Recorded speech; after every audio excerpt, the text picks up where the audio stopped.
los va a enrolar en sus ejércitos, las mejores tierras, las mejores cosechas van a ser para él, vais a tener que comenzar a pagar una serie de impuestos que nunca en la vida ustedes han pagado. En fin, les pinta un panorama terrible, pero a pesar de eso, ellos insisten que quieren un rey, y el argumento que presentan es: nosotros queremos ser como los demás. Eso de marcar una diferencia, como hablamos el domingo, eso como que no les iba. Nosotros queremos tener un rey como los filisteos tienen sus reyes, y los amorreos y los cananeos. Nosotros también queremos tener nuestro rey, que nos lleva a la guerra, que tenga sus soldados, etcétera, etcétera. Y la Biblia dice que Samuel ora y le pone en el corazón, por circunstancias que todos conocemos, que tiene que ungir como el primer rey de Israel a un personaje de la tribu de Benjamín, de la familia de un tal Cis, cuyo nombre es Saúl. Y este es el primer rey de Israel, que estuvo unos cuantos años en el trono. Bueno, al principio prometía, al principio ganó alguna batallita y tal, pero tenía una característica particular, y era que era un personaje muy desobediente. Y uno dice, bueno, tampoco era para tanto, ¿no? Bueno, ese no es el concepto que Dios tiene de este tema. El concepto que Dios tiene de la desobediencia es durísimo. La Biblia dice que Dios llegó a desechar y le llegó a pedir al profeta Samuel: no ores más por él, porque le digo una cosa y hace otra. Quiero que sepan que cuando el pueblo de Israel estaba por el desierto y tenía que entrar en la tierra prometida, uno de los enemigos que les atacó, y les atacó por detrás, por la retaguardia, fueron los de Amalek. Y el Señor le dijo: no olvides nunca lo que Amalek te ha hecho. Ha atacado a los más débiles, a las mujeres que van detrás, a los ancianos, a los niños, y esto no tienes que olvidarlo nunca, porque no solamente eso, sino que fue un enemigo que dice que se levantó contra el mismísimo trono de Dios. Era un enemigo traicionero, un enemigo que quería incluso ganarle la batalla a Dios, y bueno, fue una batalla tremenda, porque dice la Biblia que el mismísimo Moisés se tiene que subir a lo alto de una montaña y con sus manos levantadas se tiene que poner a interceder y a orar por el pueblo, y dice que mientras lo hacía, el pueblo de Israel le ganaba, prevalecía contra Amalek. Pero claro, los brazos de Moisés se cansaban, los bajaba, y en ese momento prevalecía, hasta que dos hombres del pueblo de Israel se dieron cuenta de que cuando dejaba de orar Moisés se notaba en el pueblo, y automáticamente suben a la montaña, le dicen: siéntate, tú siéntate, ponte cómodo, nosotros vamos a agarrar un brazo, el otro te va a agarrar el otro, y tú sigue orando, te vamos a apoyar, que lo tuyo es orar. Y entonces dice la Biblia que mientras este hombre oraba, pues obtenían la victoria. Pero lo que está bien claro es que Amalek no fue destruido totalmente en esa batalla, sino que sobrevivió. Entonces pueden leer el extraordinario libro de Esther, donde cuenta la historia de cómo un rey, que era de Amalek, pues intenta exterminar a todo el pueblo de Israel. Pueden leer la historia, que no tiene desperdicio, es una historia extraordinaria. Bueno, pues el Señor le dice en un momento puntual de la vida de Saúl, este primer rey, que tiene que pelear contra Amalek y destruirlo. Esto está por ahí, por el capítulo 15, lo veremos más adelante, ¿no? Pero solamente quiero destacar lo siguiente. Cuando Saúl va a la guerra, él sabe perfectamente que no se le va a permitir, como en otras guerras, tomar un botín, tomar el botín de guerra y repartirlo entre los soldados, sino que tiene que desechar todo, porque Dios no le va a permitir a Saúl que tome botín de guerra, sino que de Amalek no tienen que coger ni una moneda. Lamentablemente, pues él, autorizando al pueblo, el pueblo perdonó al rey, Agag dice que se llamaba, dice que perdonó ovejas, animales, de lo más bonito, y cuando Samuel se presenta por allí y le dice: ¿y todo esto qué es? Yo creo que la orden estaba clara, ¿no? La orden es que no tenías que traer nada al campamento, ni los más bonitos de los animales, ni nada.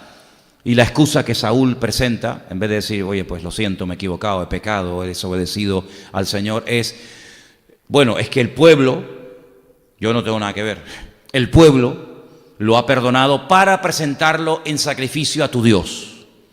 Y entonces cuando Samuel le dice: mira, más importante que presentar sacrificios es obedecer al Señor, que es lo que tú nunca has hecho, obedecer al Señor. Y ahora te quieres justificar que vas a presentar sacrificios al Señor, cuando a ti, ¿cuándo te ha pedido el Señor que hagas sacrificio? A ti el Señor te dio una orden y tú no la has cumplido, y encima, en vez de reconocer, en vez de admitir que has pecado, pues como cuando David, ¿no?, se le dijo que había pecado y reconoció, pues le echas la culpa a los demás para justificarte.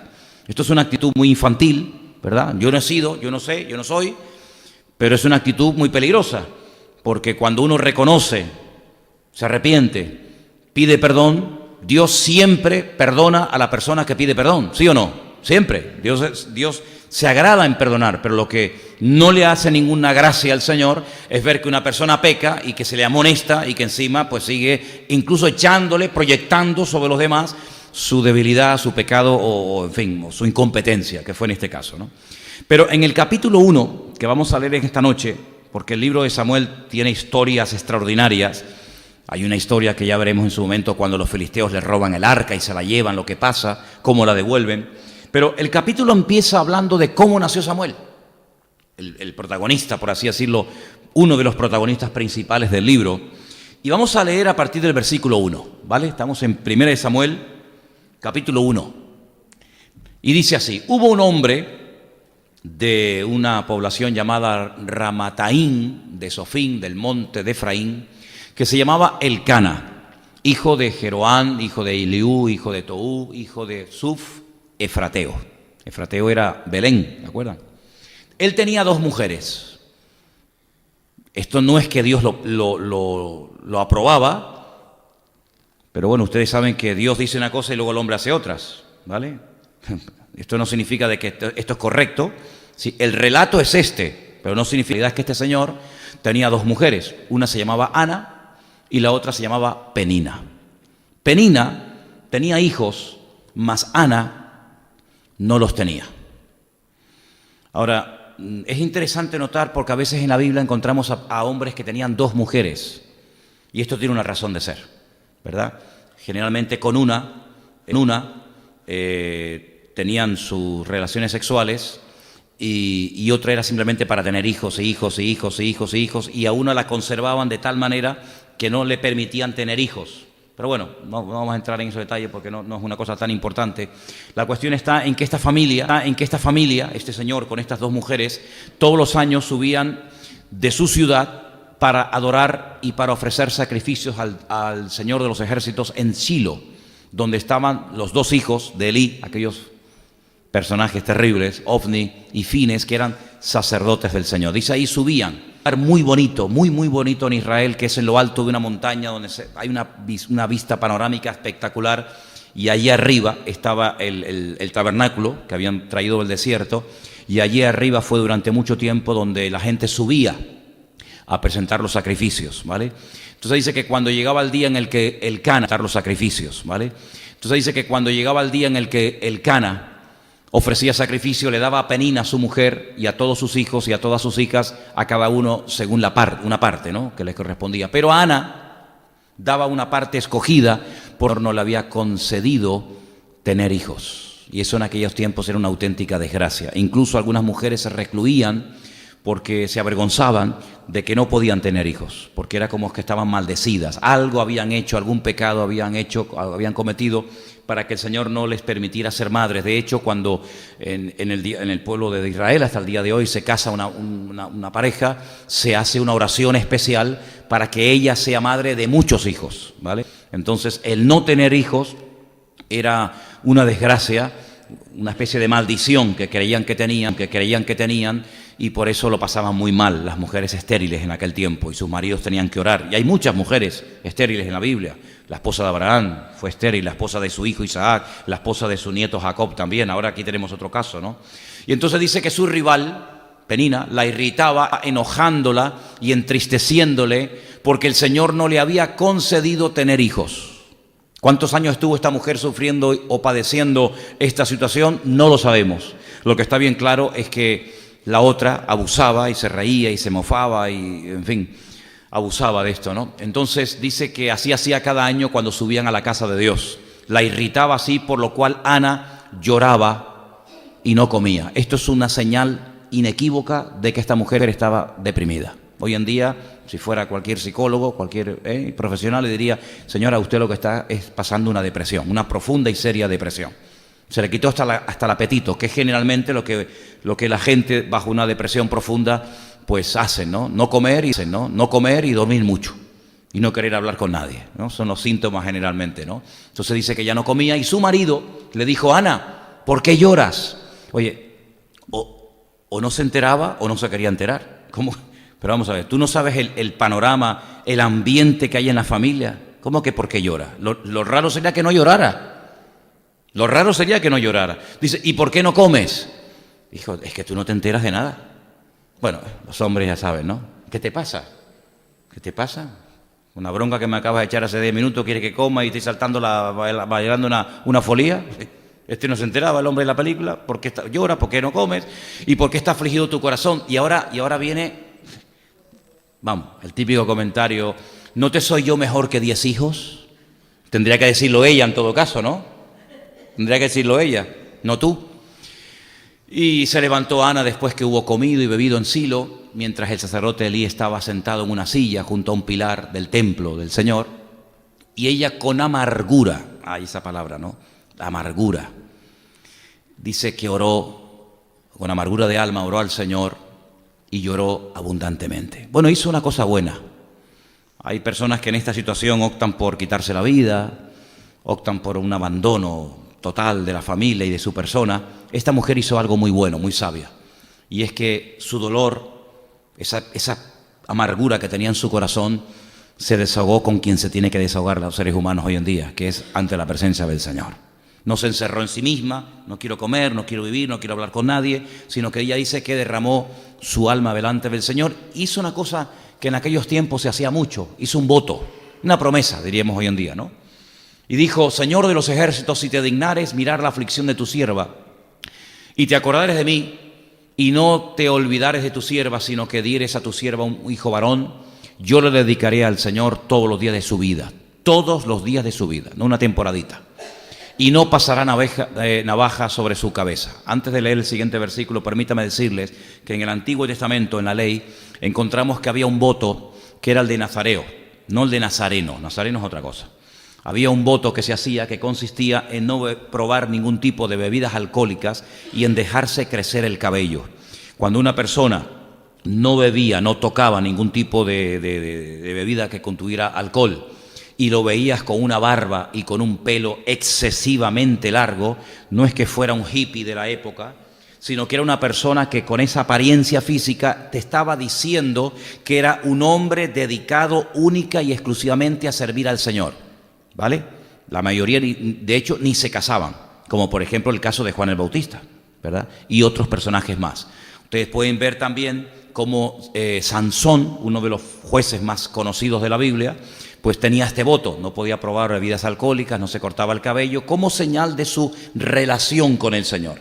Entonces, el voto no lo hace Samuel, el voto lo hace la madre de Samuel. La madre de Samuel dice, si tú me das a mí un hijo, pues eso de que no pasará navaja sobre su cabeza significa nada más y nada menos que yo dedicaré a mi hijo todos los días de su vida para servir al Señor. Claro, eso significaba el desprenderte de él.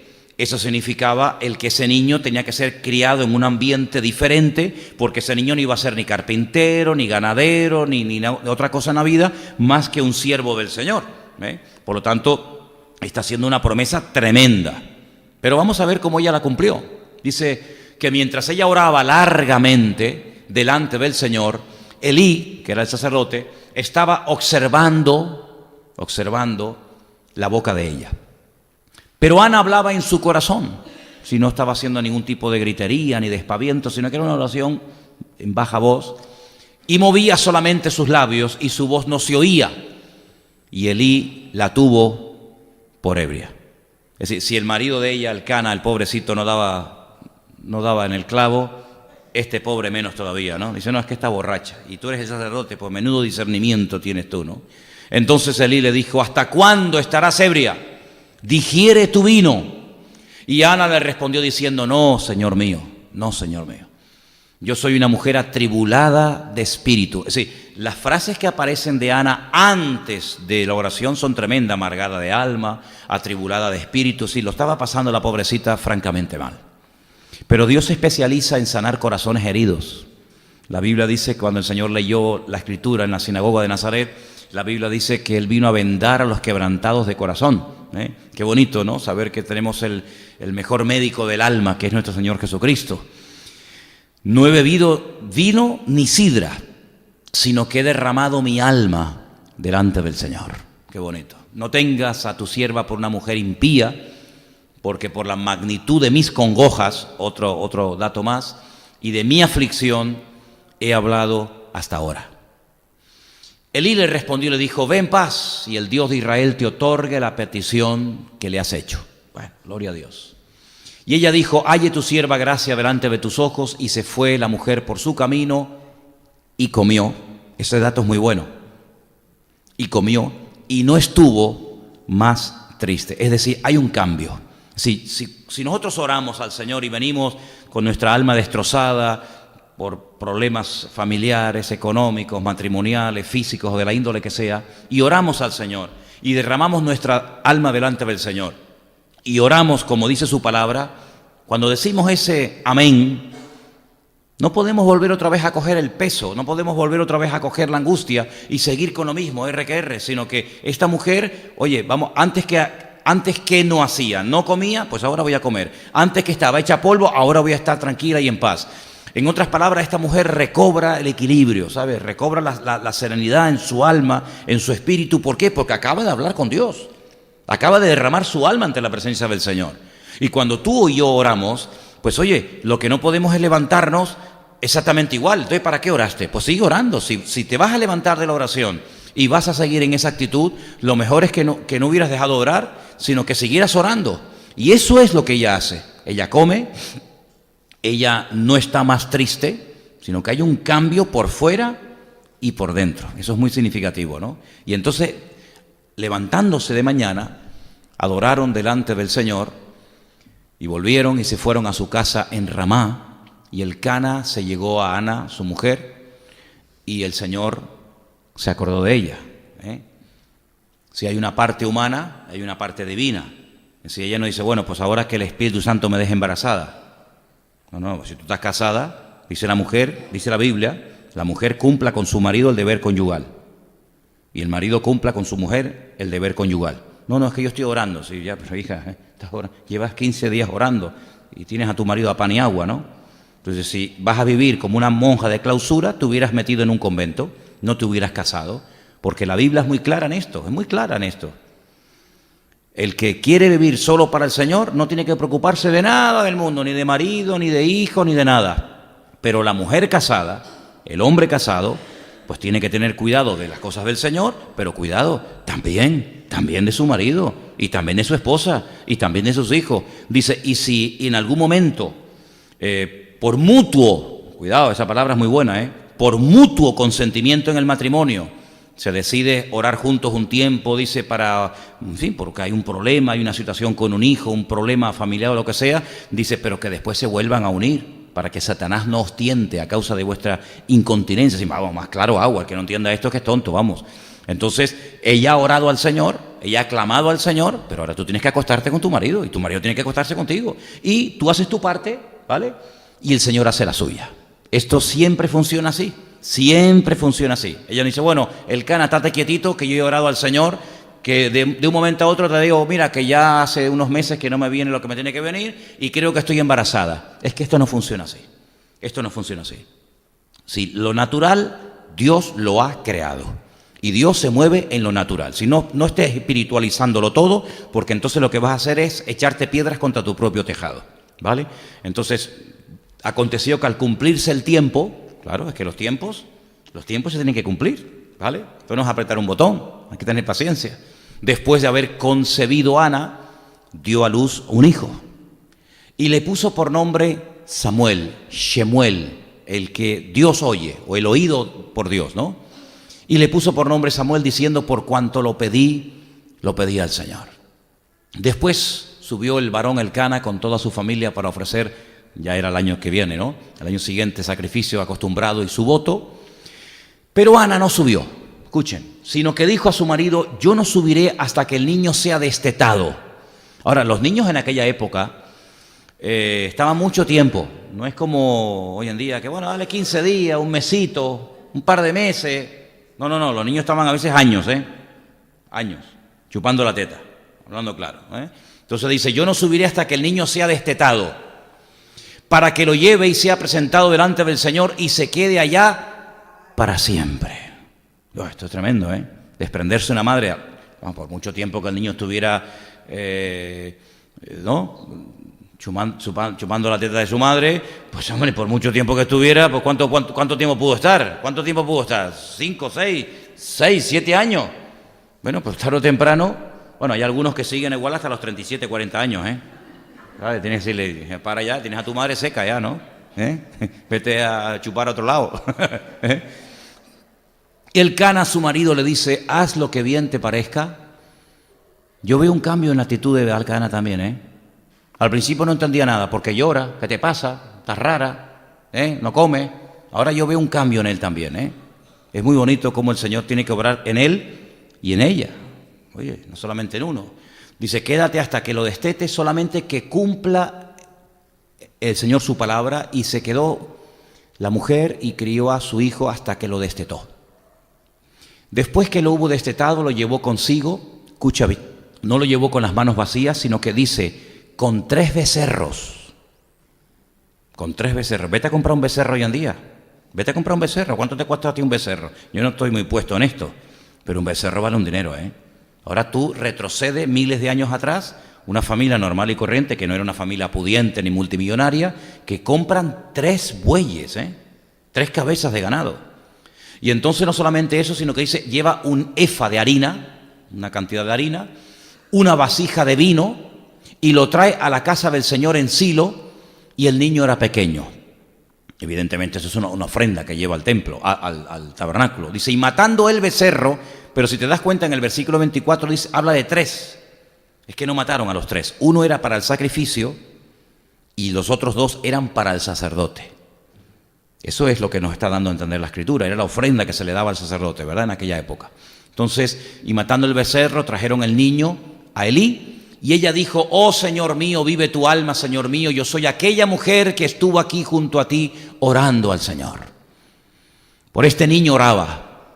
Y el Señor me dio lo que le pedí.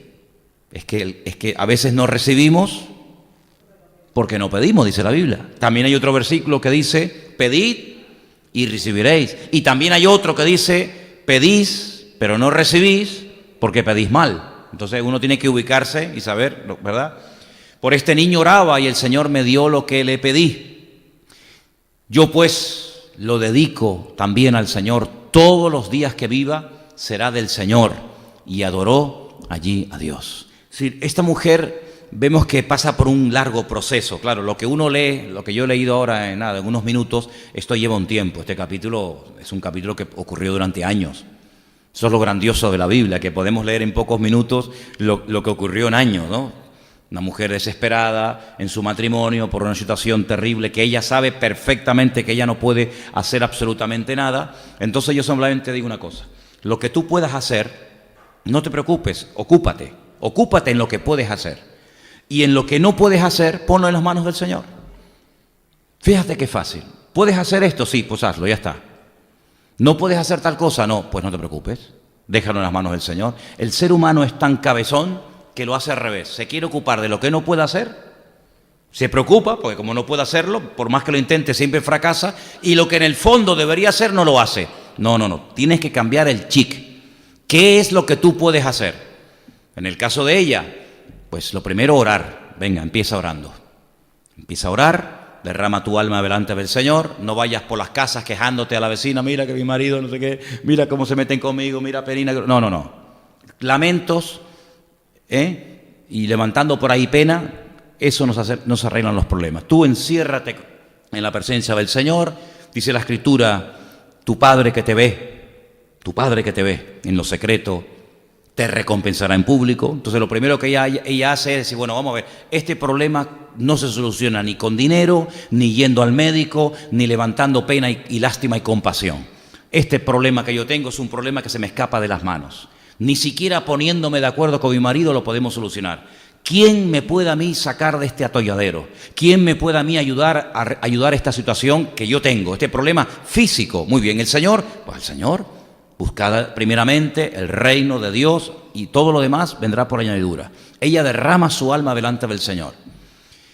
Y yo no veo a Ana otra vez agobiada, preocupada, quejándose, sino que yo la veo que vuelve a una vida normal, donde mantiene relaciones con su marido, donde ella dice que no está más triste, ¿sí? Pone todo de su parte para cambiar su actitud. Cuando una persona está triste, la forma como habla, la forma como te mira, la forma como se viste incluso, pues delata que estás pasando un problemón. Ella no, ella dice, no estuvo más triste. Ahora, añádele a eso todo lo que quieras. Y dice que empieza a comer, lleva una vida normal.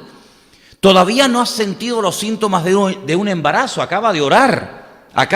¿Qué síntomas va a sentir si aún no ha tenido oportunidad de estar íntimamente con su marido?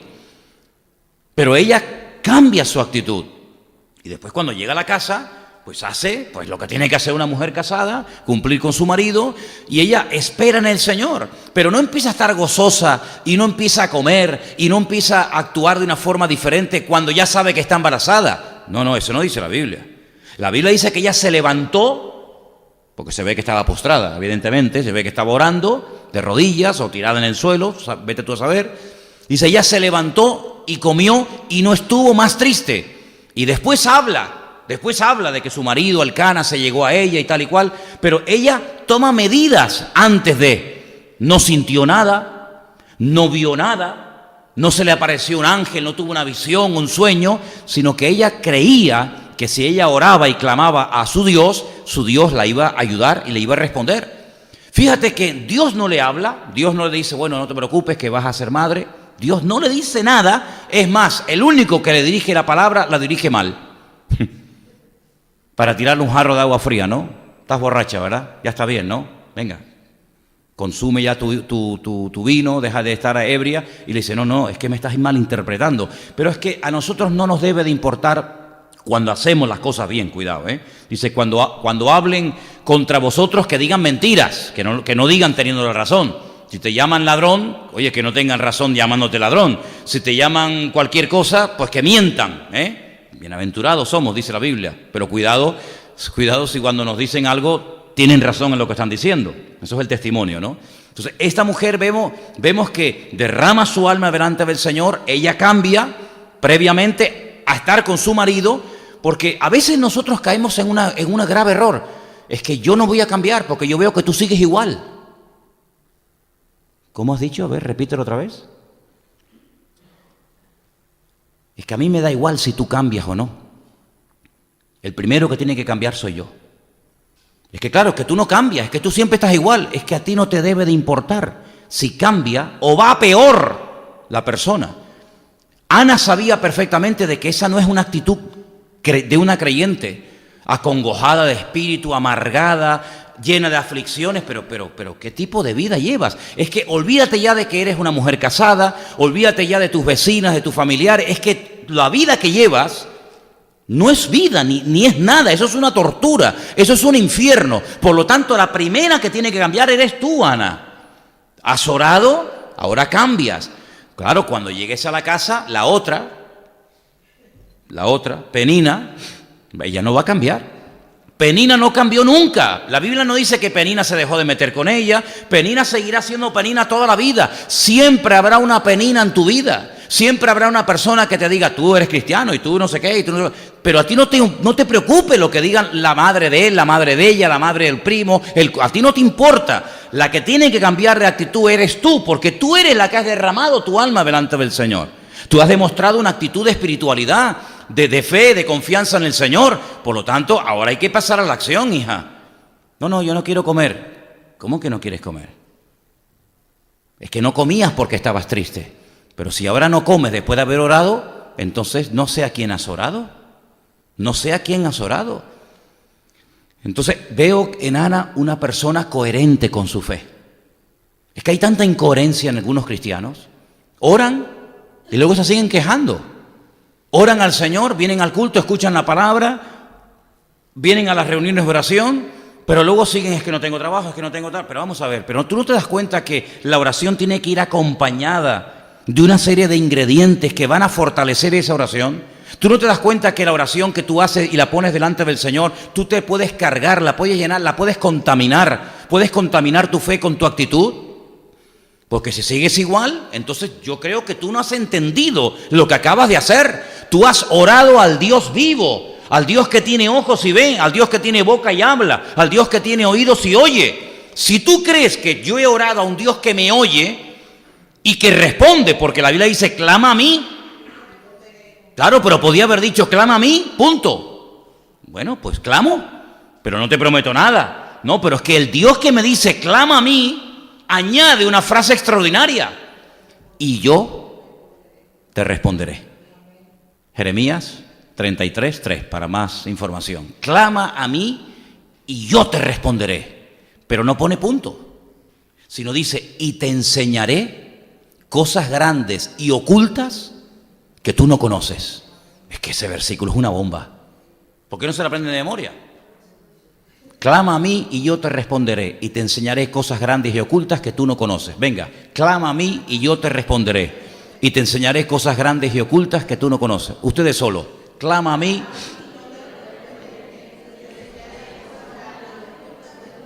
¿Dónde está? Eso es una maravilla. Eso es una maravilla. Entonces yo clamo al Señor. Claro, Ana oraba, ¿por qué? Porque quería ser madre. A lo mejor tú dices, ay, yo no voy a hacer esa oración porque como yo ore al Señor y me haga madre ahora a estas alturas, imagínate el lío en el que me meto. Bueno, una señora de 90 años oró y el Señor la dejó, así que ten cuidado lo que oras. A lo mejor tú tienes que orar por otra cuestión, no importa, pero ora con fe. Ora con fe, dice la Biblia. Encomienda al Señor tu camino, confía en Él. ¿Cuándo? No lo dice. Él hará. Bueno, pues cuando Él lo crea conveniente, ¿no? Entonces ella se vuelve a la casa y de repente, al tiempo se da cuenta de que ella está embarazada. Amigo, entonces ahora tienes que recordar todo lo que has dicho en aquella oración. Porque una vez escuché un pastor que decía que hay cristianos que pasan de la oración a la amnesia. Le hacen todo tipo de promesas al Señor. Señor, si tú me ayudas, si tú tal, si tú cual, yo te prometo que no sé qué. Y después el Señor obra y ya ni se acuerda ni lo que dijo ni nada, ¿no? Esta no. Ana tenía muy buena memoria y dijo, yo oré por este niño. Yo le pedí que si era un niño varón, yo se lo dedicaría al Señor todos los días de su vida. Entonces, claro, ella sabe que tiene que ser coherente. Hay un versículo por ahí que ustedes conocen perfectamente, que está en Eclesiastés, que dice, es mejor que no prometas. Es que tú no estás obligado a prometer nada. Tú no estás obligado a prometer nada. Ahora, la Biblia dice, si prometes, tienes que cumplir lo prometido. Y más cuando se lo prometes al Señor. Tú sabes que hay 3 personas a las cuales no se le pueden hacer promesas, porque la van a recordar toda la vida. Una es la mujer, otras son los hijos y otra es el Señor. Como tú le prometas a tu mujer una cosa y no la cumple, amigo, eres hombre muerto. Eres hombre muerto. Tú me prometiste, ¿verdad? O a tus hijos, papá, tú me dijiste, y al Señor dice que es mejor no prometerle que prometer y no cumplir. Sé pronto en cumplir tus promesas al Señor. Este es un tema que a lo mejor algún día hablaremos en la Biblia porque se ha desvirtuado tanto el tema de las promesas y de los votos, ¿verdad? Pero en la Biblia hay casos, hay muchos casos y es bíblico. En un momento determinado hacer una promesa, pero no como un trueque. Cuidado, cuidado, no es un trueque. Yo te prometo tal a cambio de cual. No, así no funciona el voto. Entonces, esta mujer le dijo, hombre, si ya me has dado la bendición grande de poder ser madre, que es lo que yo he querido toda mi vida, pues ahora que tú me lo has dado, qué mejor que mi hijo se dedique a lo que mejor se puede dedicar un hombre en esta vida, que es a servir al Señor. Hombre, no es que sea malo dedicarse a otras a cuestiones de la vida, pero ella dice, pues si el Señor me lo dio, yo se lo encomiendo al Señor. Entonces ella lo único que pidió es que le dejaran un tiempito, unos años, tenerlo en casa. Y yo creo que la influencia, esto ya es de mi propia cosecha, yo creo que la influencia y la enseñanza de Ana en la vida de Samuel fue tremenda, tremenda. Porque dicen que los primeros años, primeros 5, 6, 7 años del niño, son como una esponja. Y ahí lo marcas para bien o para mal. De hecho, es curioso que cuando muchas personas ya son muy mayores, recuerdan muy bien su infancia. Lo bueno que fue o lo terrible que fue, pero después olvidan otras cosas de la vida, ¿no? Sin embargo, como la infancia, como que es una etapa de la vida, como que se queda tan impresa, tan interiorizada en la vida de la persona, que muchas personas son el fruto de lo que se sembró en ellos cuando eran niños. Bueno, el famoso proverbio, ¿no? Instruye al niño en su camino, y aun cuando fuere viejo, no se apartará de él. Son promesas que hay por ahí por la Biblia, ¿no? Pero yo veo, por ejemplo, en el caso de Ana, una influencia tremenda, porque Samuel marcó una diferencia en su época. Samuel fue un hombre de Dios tremendo, casi 40 años de ministerio.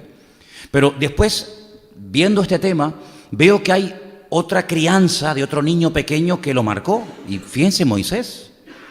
Moisés, cuando lo encuentra la hija del faraón, ven que es un niño de 3 meses, este niño tiene todavía que estar en el pecho de su madre, pues por ahí aparece Miriam, que es su hermanita, y le dice, si quieres busco a alguien que te lo críe.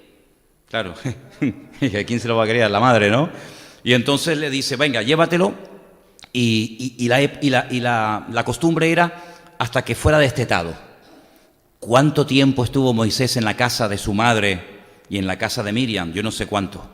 Nadie tal vez con seguridad te lo puede decir. Lo que sí te puedo asegurar con todo el sentido es que esos años que estuvo en la casa Moisés con su madre y con su padre y con sus hermanas, con su hermano Aarón y Miriam, lo marcaron para toda la vida. Lo marcaron para toda la vida, porque luego se lo llevan y se va a vivir al palacio del faraón. Y ahí se pierde el contacto. Y cuando él tiene 40 años, dice, es que yo me he criado aquí, este es como si fuera mi padrastro, mi madrastra, pero mi pueblo está en las calles. Dios, ¿cómo lo sabía él? ¿Verdad? ¿Cómo sabía él? Porque él fue criado, dice según, en toda ciencia de Egipto. Él era un egipcio.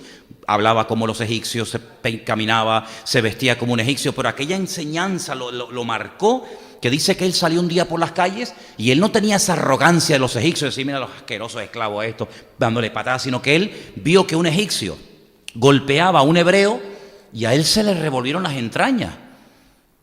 Él dice, no, yo no puedo permitir, porque él tenía esa conciencia de que, bueno, yo he sido criado allí, pero yo no soy de allí, yo soy de esta gente. Y dice que se levanta contra el egipcio con tal ira que lo mata. Luego, la enseñanza que le dieron a este niño de pequeño lo marcó para toda la vida, fíjate Moisés. Y en la de Samuel exactamente igual, porque ella lo entrega, se lo lleva a Elí, y el domingo pasado ¿de qué hablamos, hermano? Que se lo llevó y lo metió en un ambiente que aquello era un desastre. Yo hoy lo leía otra vez, si quieren después podemos leer un poquito, pero yo lo leía y yo decía, Dios mío, pero esta mujer, claro, es que ella le prometió al Señor, pero es que lo llevó al peor sitio, es que no podía haber peor sitio para crecer sanamente, espiritualmente hablando, que la casa de Elí. Hombre, Elí era un bonachón, un hombre que dice que no le corregía a los hijos, todo se lo permitía, ¿verdad? Pero es que los hijos de Elí eran terroríficos, eran demonios. Bueno, yo dije el domingo que en el texto original aparece Benei Belial. No dice hijos de Elí, eso dice en español. No, en hebreo dice Benei Belial, eran hijos del diablo, eran terribles. Oye, vamos a ver, violando a mujeres en la puerta del tabernáculo, ¿pero esto qué es? Eran terribles, que las violaban, las forzaban, llegaban allí, agarraban las ofrendas, se las arrancaban a la gente, o me la das o te la quito, le decían, ¿no? Abusadores, eran hombres impíos, perversos, terribles, y allí voy a meter yo a mi hijo. Por la mañana, por la tarde, por la noche, por la mañana, por la tarde, por la noche, viendo la conducta, viendo el comportamiento. Bueno, pues leyendo un poquito más adelante, resulta que encuentro versículos tremendos, muy impactantes. Estamos en 1 Samuel y dice, por ejemplo, el capítulo 3. El joven Samuel ministraba al Señor en presencia de Elí, la palabra del Señor escaseaba en aquellos días, ¿verdad? Pero sin embargo vemos que Samuel una noche recibe un llamado, cuando es un niño, y Dios le habla y le da una palabra impresionante para Elí, para Ofni y para Fines. Y le da una palabra profética terrible, diciendo, en un día morirán tus hijos, cosa que ocurrió. Pero sin embargo, en el capítulo 3, Versículo 2 dice, aconteció un día que estando Elí acostado en su aposento, cuando sus ojos comenzaban a oscurecerse, de modo que ya no podía ver. Claro, en aquellos días no había luz eléctrica ni nada, imagínate la oscuridad, lo oscuro que tenían que ser las noches en aquellos tiempos. Samuel estaba durmiendo en el templo del Señor, donde estaba el arca de Dios, y antes de que la lámpara de Dios fuese apagada, Dios llamó a Samuel y le dijo y le respondió, heme aquí. Dios, ¿cuánto tiempo hacía que Dios no llamaba a nadie? Siglos, siglos. Y Dios le habla por nombre. Y entonces corriendo, claro, el niño no es consciente, ¿no? Sale y le dice a Elí, heme aquí, ¿para qué me llamaste? Y Elí le dice, yo no te he llamado, vuelve y acuéstate. Y él se volvió y se acostó. El Señor volvió a llamar otra vez a Samuel, y levantándose Samuel vino a Elí y le dijo, heme aquí, ¿para qué me has llamado? Y él le dijo, hijo mío, yo no te he llamado, vuelve y acuéstate. Oye, con qué naturalidad, ¿no? Dios llama a este chico, ¿no? Y Samuel no había conocido aún al Señor, ni la palabra del Señor le había sido revelada. Servía a un Dios que no conocía. Esto es un mensaje tremendo, ¿no? Sirvo a un Dios que en el fondo no sé ni cómo habla ni quién es, pero por fe lo sirvo, ¿verdad? Porque en el servicio descubrió al Señor. Eso es muy bonito, ¿no? Sirviendo, descubrió al Señor. Y entonces dice que el Señor lo llamó por tercera vez y le dijo, Samuel. Y él se levantó y vino a Elí y le dijo, heme aquí, ¿para qué me has llamado? Entonces entendió Elí, ahora entiéndeme, ya era, a la tercera va la vencida, ¿no? De ahí vendrá. Elí entendió que el Señor estaba llamando al joven, ¿no? Pero la palabra que recibe es impresionante, ¿no? El día siguiente casi le da temor a Samuel decirle todo lo que el Señor le dijo la noche anterior para Elí, para sus hijos, ¿no? Entonces yo veo que en ese ambiente de corrupción, de inmoralidad, de abuso, Dios va forjando y Dios va preparando y Dios va levantando a un hombre que va a dirigir el destino de la nación por 40 años y va a ser un hombre clave en la historia de Israel, y él va a ser el que va a ungir al primer rey de Israel, a Saúl, que va a ser un desastre como rey, pero el Señor le va a dar el privilegio de no dejarlo con ese dolor, con esa pena de que el país se va al garete, sino que Dios tiene un futuro alentador y le permite ungir al segundo rey de Israel, que no iba a ser de la descendencia del primer rey, de Saúl, no va a ser de la tribu de Benjamín, porque recuerden este dato muy importante, Saúl, el primer rey, era de la tribu de Benjamín, pero en Génesis 49, Jacob da una palabra profética impresionante. Él reúne a todos los hijos, ahora vamos a leer un poco, Génesis 49, y los llama y les dice, vengan para acá. Y les da una palabra profética y les marca el destino a cada uno de sus hijos. Y a Judá, a su hijo que va a ser el futuro descendiente de la tribu de Judá, le dice que el cetro, la monarquía, el rey, el Mesías, iba a venir por la estirpe y por la descendencia de Judá. Por lo tanto, Saúl no podía seguir siendo el rey eternamente y para siempre, sino que Dios le dice, yo he escogido a otra persona. Era un desconocido, nadie sabía ni dónde estaba, ni nada de nada, no era conocido, pero el Señor sabía dónde estaba. Porque así como estuvo durante años preparando en la clandestinidad oculta, de una forma oculta, a Samuel, el Señor ha estado preparando a un jovencito, un tal David, en las montañas, que es el más pequeño de 8 hermanos, y dice la Biblia que ese era fiel, ese era obediente, y ese va a ser el segundo rey de Israel. Fíjate que los demás hermanos no querían atender las ovejas de su padre, pero este sí. Este se iba al monte y estaba días con lluvia, con frío, con invierno, con verano, cuidando ovejas, pero no solamente cuidándolas, porque claro, tú puedes estar cuidando una cosa, pero cuando ves un peligro salgo corriendo. No, es que este no se iba, porque su padre dijo, tú me cuidas las ovejas, y él lo asimiló tan profundamente que dijo, si mi padre me dijo que yo cuidara, que eran poquitas, ¿no? Esas pocas ovejas, yo me voy a jugar la vida por las pocas ovejas de mi padre. Dice que se enfrentó contra leones. Dios, que esto es tremendo, y pelear con un león. Se enfrentó contra osos. Es que nadie sabía nada, porque él no contaba estas batallas. No era como, por ejemplo, José, ¿no? Que llegaba a la casa y le contaba a todo el mundo lo que había soñado, lo que iba a hacer en el futuro. Este no decía nada a nadie, ¿verdad? Por eso cuando llega al campamento de Saúl, el rey de Israel, la gente lo menosprecia porque dice, ¿y este de dónde salió? ¿Este quién es? ¿De dónde viene este enano? Vienen aquí ahora alardeando, que no sé qué. Pero claro, lo ven que lleva unas ropas y dice, y las melenas estas, ¿de dónde las lleva? Y estas pieles, dice, no, es que yo he matado leones. ¿Tú has matado leones? Sí, sí. ¿Tú mataste un león? Sí, y un oso. ¿Pero este quién es? ¿Este quién es? Entonces vemos que el Señor le permite ungir al segundo rey de Israel, y es un libro extraordinario, porque vemos que por una parte como que entra la oscuridad al futuro del país, pero por otra parte el Señor siempre tiene misericordia de su pueblo, ¿no? Ahora, déjeme que vayamos al capítulo 2, por favor. En el capítulo 2, versículo 12, lo leímos el domingo, pero quiero recordarlo. Los hijos de Elí eran hombres impíos. Estos hijos de Belial no tenían conocimiento de Dios. Es que hay un momento en la vida de Samuel que se dice lo mismo. Él no conocía a Dios, pero le conoció. Pero es que estos ya no son niñitos, estos ya son hombres hechos y derechos y son sacerdotes. ¿Y cómo puede ser un hombre adulto sirviendo en el templo sin conocer a Dios? Esto habla muy mal de esta persona. No conocían a Dios, aunque tenían el cargo, pero no conocían al Señor, al cual servían. Esto me hace recordar a tanta gente que conozco en Israel, ¿verdad? Que hacen aparentemente muchas cosas para Dios, pero de Dios en el fondo no tienen ni idea. Te lo digo de verdad, con dolor en mi corazón, ¿no? ¿Verdad? Conoces tanta parafernalia, toda la liturgia. No, ahora no toca esa oración, ahora toca esta. Y no se puede hacer así, se puede hacer esta con los pies juntos, y esta así, y la otra así. Se saben todo, pero en el fondo no conocen al Señor. Y estos eran iguales.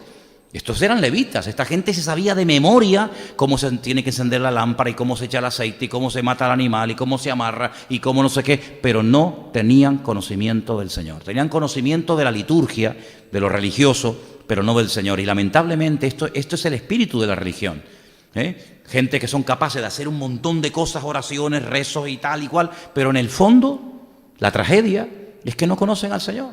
Y es una lástima, ¿no? Gente que tú dices, fíjate tú, no conocen al Señor, y cómo se esfuerzan. El día que le conozcan, ¿cómo serán, no?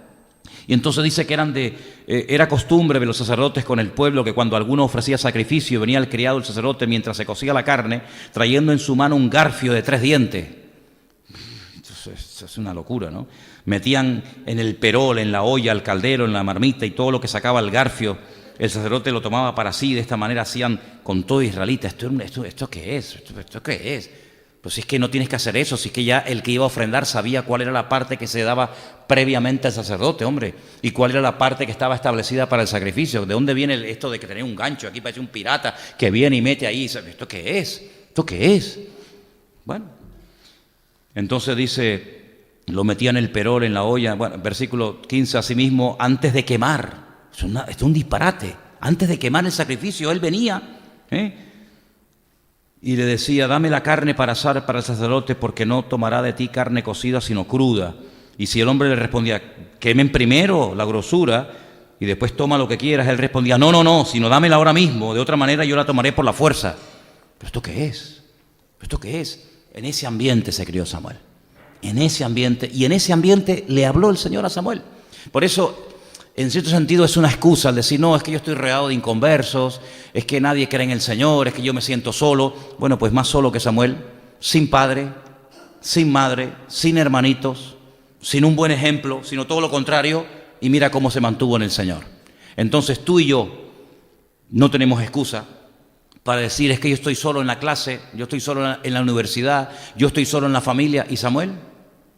¿Y Samuel? ¿Te imaginas que nos cogieran a nosotros o a nuestros hijos, los cogieran y los llevaran ahora a Irak o a Afganistán, a una ciudad de esas, y lo metieran ahí en un antro de esos de perversidad?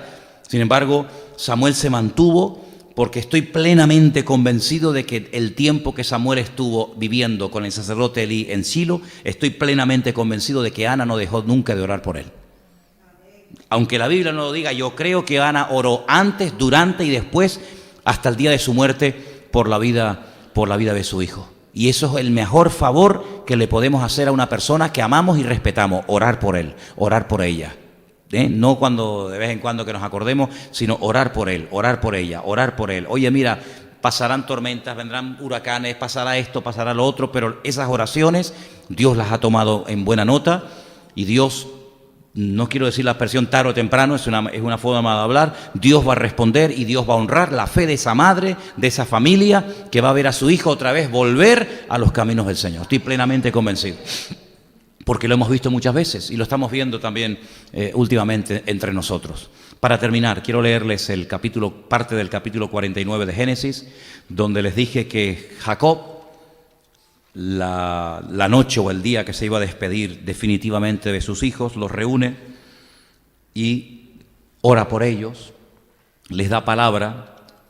Y en Génesis capítulo 49, las que están siguiendo la lectura de cada día, uno van por ahí, ¿no? ¿Por dónde vais? ¿Por dónde van? Por el 40. Bueno, entonces dentro de unos días van a leer este capítulo. Jacob llamó a sus hijos y les dijo: juntaos. Génesis 49, versículo 1. Juntaos, os declararé, esta expresión es tremenda, lo que ha de acontecer en los días venideros. Con el telescopio de la palabra profética les dice: vengan, que ustedes no se enteran de la película, pero yo les voy a contar lo que va a pasar en los próximos días venideros. Y les dice: juntaos, oíd, hijos de Jacob, escuchad a vuestro padre Israel. Rubén, ese es el primero. Tú eres mi primogénito, mi fortaleza, el principio de mi vigor, principal en dignidad, principal en poder, impetuoso como las aguas. No serás el principal. Y ahí le lanzó el jarro de agua fría. Por cuanto subiste al lecho de tu padre, entonces te envileciste subiendo a mi estrado. Es decir, lo que has hecho, aunque seas el primogénito, aunque yo te tuve cuando estaba en mi plena vitalidad y fuerza como hombre, tú no vas a ser el principal, porque lo que hiciste te trae consecuencias terribles a tu vida. Dice que Rubén se acostó con una de las esposas de su padre. Y su padre le dijo: lo lamento mucho, pero tú no vas a ser el principal. A estos dos, a Simeón y a Leví, los pone juntos. A todos los demás les da palabra por separado. A estos dos no. Y ahora les voy a decir por qué. Simeón y Leví son hermanos. Armas de iniquidad son sus armas. En su consejo no entre mi alma, ni mi espíritu se junte en su compañía, porque en su furor mataron hombres y en su temeridad desjarretearon toros. Maldito su furor, que fue fiero, y su ira, que fue dura. Yo los apartaré en Jacob y los esparciré en Israel. Ahora, fíjense bien, esto tiene que ver con aquella matanza injusta, cruel, que cometieron cuando Dina, ¿os acordáis de Dina? Una de las hermanas de ellos fue violada. Dice que salió y entonces dice que el príncipe de la tierra de Siquén, creo que era, la viola. Y entonces, imagínate, terrible, ¿no? Estos guardan el rencor. Qué tremendo es el rencor, ¿eh? Qué tremenda es la amargura, ese espíritu no perdonador, que pueden pasar generaciones, años, ¿verdad? Como no lo sacas de ti, te termina matando. Dice la Biblia que llegaron a un acuerdo y dijeron: mira, lo que ustedes han hecho no se hace entre nosotros, esto es una vileza, esto es un abuso. Pero dice que él de verdad se enamoró de Dina y dijo: bueno, yo quiero corregir, yo quiero pedir perdón, ¿qué tenemos que hacer? Y le dijeron: lo que tienen que hacer es circuncidarse. Bueno, eso es convertirse. Eso tienen que convertirse. Si nosotros no podemos emparentar con inconversos. Entonces lo que tienen que hacer es circuncidarse. La circuncisión era la señal del pacto. Cuando una persona se convertía, utilizaríamos ese término nosotros, se tenía que circuncidar. Por eso ustedes van a encontrar que el Señor salió en el encuentro a Moisés para matarlo, porque no había circuncidado a su hijo. Entonces ellos aceptan, ¿vale? Nos vamos a circuncidar, con lo que eso conlleva: renunciar a la idolatría, convertirse al Dios de Abraham, de Isaac y de Jacob, dejar la inmoralidad, etcétera, etcétera, etcétera. Ellos dijeron: adelante, estamos dispuestos. Toda una ciudad entera, Al tercer día, estos dos, Leví y Simeón, dicen: oye, ahora están los hombres en el peor momento. Entonces acaban de circuncidar, no son niños que se hayan circuncidado, son gente adulta, sin anestesia. Ahora si les atacamos no tienen fuerza para defenderse. Y los reventaron a todos. Mataron a todos los hombres de la ciudad. Hicieron una masacre, una injusticia, porque una cosa es pelear contra una persona que te está atacando. Cuando dice la Biblia no matarás, realmente el mandamiento dice no asesinarás. Eso es un asesinato. Eso no fue en defensa propia, sino esto fue un crimen, esto fue una injusticia. Ustedes han puesto unas condiciones, el pueblo las ha cumplido y ustedes les mienten y van y los asesinan. Eso no está permitido en la palabra de Dios, eso es un crimen. Entonces cuando Jacob se entera, dice, yo no puedo permitir esto. Por eso dice que ustedes son alejados de mí, esa ira, ese furor. Leví, digamos que rectificó cuando dice la Biblia que se levantó contra los que habían adorado en el desierto al becerro de oro. Y dice que se lanzó, ¿verdad? Hizo una limpieza en el campamento. Entonces ahí como que restituye un poco la vida, ¿no? Pero Simeón por el contrario no. Entonces no vamos a leer todo el capítulo, solamente quiero llevarles al capítulo al pasaje de Judá, porque es un capítulo muy largo. Pero fíjense que cuando le habla el Señor a Judá, y digo esto porque David, el segundo rey de Israel, era de la tribu de Judá, le dice en el versículo 8, Judá, te alabarán tus hermanos. Tus hermanos te van a alabar. Tu mano en la cerviz de tus enemigos. Los hijos de tu padre se inclinarán a ti. Ay, amigo. Cachorro de león, Judá. De la presa subiste, hijo mío. Se encorvó, se echó como león, así como león viejo. ¿Quién lo despertará? Escucha, no será quitado el cetro de Judá. Ahí está, el cetro, que es lo que representa el poder, la monarquía, ¿no? No será quitado el cetro de Judá ni el legislador de entre sus pies hasta que venga Shilo. ¿Qué es esto? Shilo es uno de los nombres del Mesías. Escuchen esto es tremendo, esto es tremendo. Lo voy a volver a leer. No será quitado el cetro de Judá ni el legislador de entre sus pies hasta que venga Cristo, hasta que venga Shilo. Y a él se congregarán los pueblos. Entonces, se le da a la tribu de Judá el cetro, la autoridad para ser rey. Y dice, y no se le va a quitar a Judá el cetro, la autoridad, hasta que venga Shilo. ¿Vino ya o no vino? Por eso cuando nació el Señor Jesucristo, el rey de Israel no era de la tribu de Judá, era un idumeo llamado Herodes el Grande. Por eso Cristo tenía que haber nacido en aquella época, no podía haber nacido antes, porque si hubiera nacido antes estaba el nazí. El nazí es el que llevaba, no relacionen esa palabra con nada moderno porque se van a confundir. El nazí era el descendiente de la tribu de Judá que podía ocupar el trono como rey.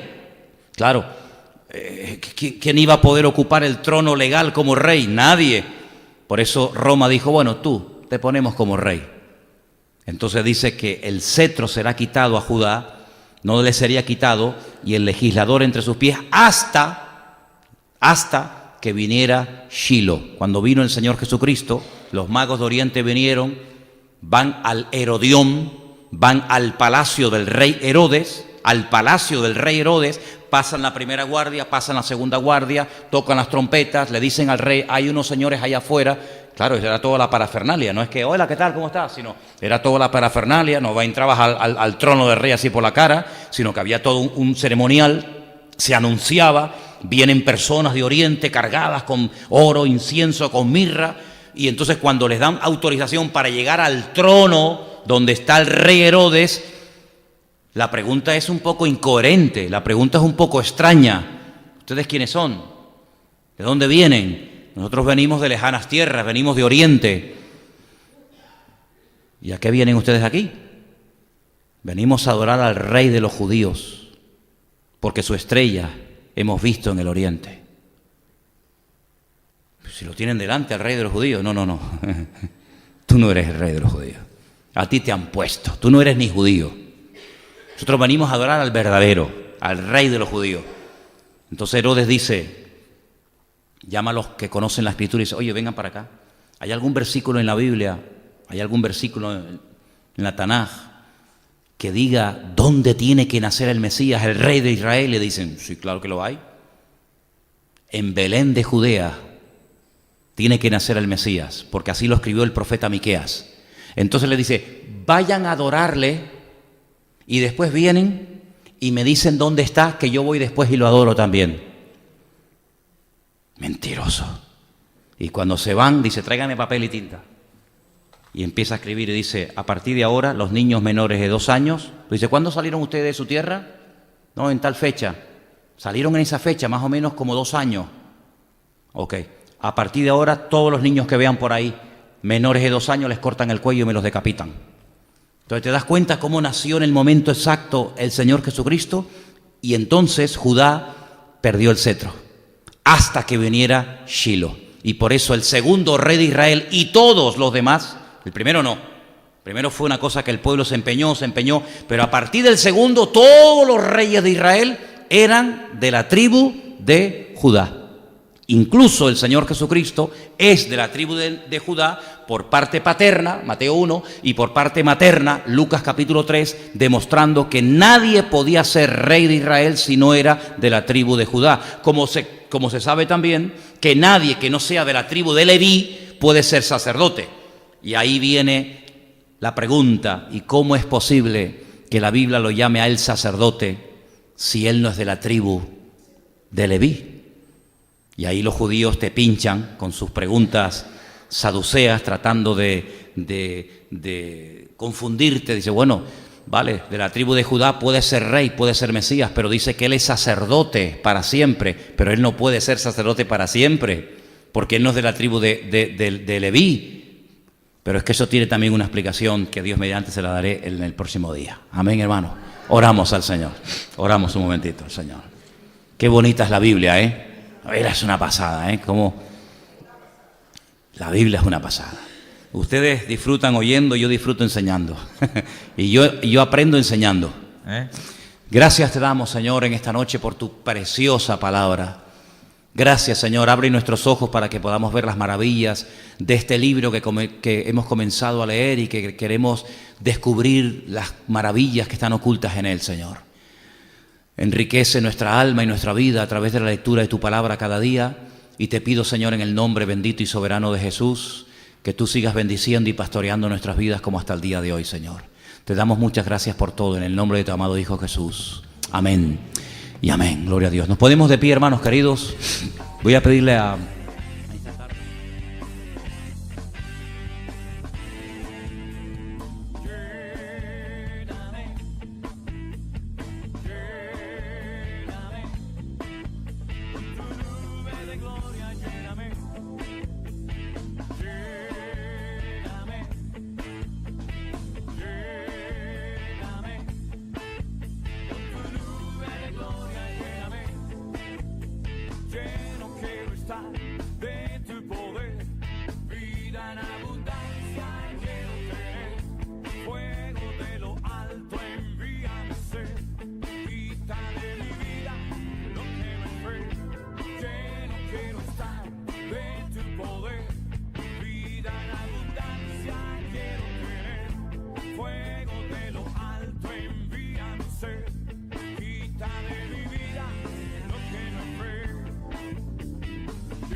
¿Qué día soy, hermanos?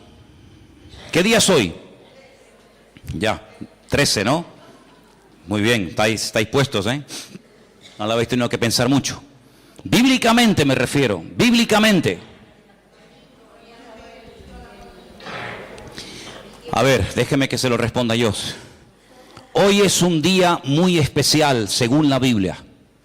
Lamentablemente, los creyentes desde hace casi no exactamente, pero desde hace casi 2000 años, cayeron en una trampa. Y es de cambiar los tiempos de Dios. Había una profecía que decía que en los últimos tiempos los hombres intentarían cambiar las leyes y los tiempos. ¿Sí o no? El libro de Daniel dice que una de las cosas que ocurrirían en los últimos tiempos sería que los hombres cambiarían las leyes y los tiempos. Por eso estamos en un tiempo en el que dice que a lo malo ya lo están presentando como si fuera buenísimo, y a lo que ha sido bueno durante toda la vida, ahora resulta que es malo. Pero no solamente ese tiempo ha llegado, sino que incluso el enemigo logró engañar, es increíble lo que voy a decir ahora, a toda la cristiandad, introduciendo un calendario que durante miles y miles de años no había existido. El Señor tiene unos tiempos, el Señor tiene un calendario, por decirlo de alguna manera, que Él ha revelado en su palabra.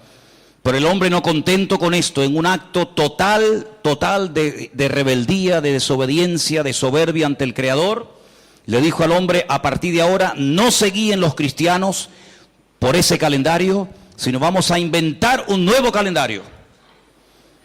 A partir de ahora vamos a llenar un nuevo calendario con una serie de fiestas y una serie de celebraciones que no tienen nada que ver con lo que el Señor en su palabra dijo que había que celebrar y recordar por siempre.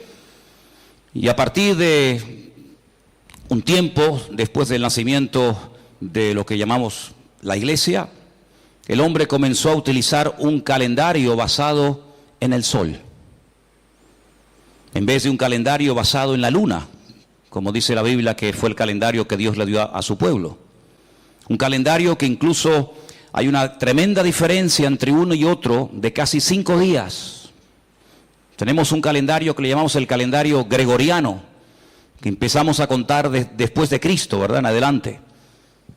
Y decimos que estamos en el 2015, aproximadamente, después de Cristo, aunque ni siquiera en eso acertamos, porque también hay un error de 4 o 5 años por abajo. Y hoy, según la Biblia, por eso hoy recibíamos la llamada de un rabino amigo nuestro de allí de Jerusalén, felicitándonos, porque hoy, según el calendario del Señor, según los tiempos bíblicos, y cuando uno estudia profecía, y cuando uno quiere adentrarse en el mundo de la escatología y conocer los últimos tiempos, pues tiene que ir al calendario y a los tiempos de Dios, no al nuestro que no da en el clavo. Pues hoy se celebra una fiesta que se llama Rosh Hashanah, es decir, hoy comienza el año. Qué tremendo, ¿no? Es decir, que lo que para nosotros todavía no ha ocurrido, porque todavía no hemos llegado ni siquiera al final del año, resulta de que hoy, en toda la nación de Israel, se está celebrando el principio del año, el Rosh Hashanah. Una fiesta en la que todo lo que se hace, todo lo que se dice, incluso hasta todo lo que se come, tiene una razón de ser. Hoy es un día en el que hay que felicitar a todo el mundo. Probablemente por eso me llamó este rabino desde Jerusalén, porque hay que felicitar a los conocidos, a los desconocidos, a los parientes, a los vecinos, a los compañeros de trabajo. Hay que felicitarles, hay que invitarlos a comer, hay que pedir perdón a todas aquellas personas que tal vez hayas ofendido queriendo, sin querer, a lo largo de este año.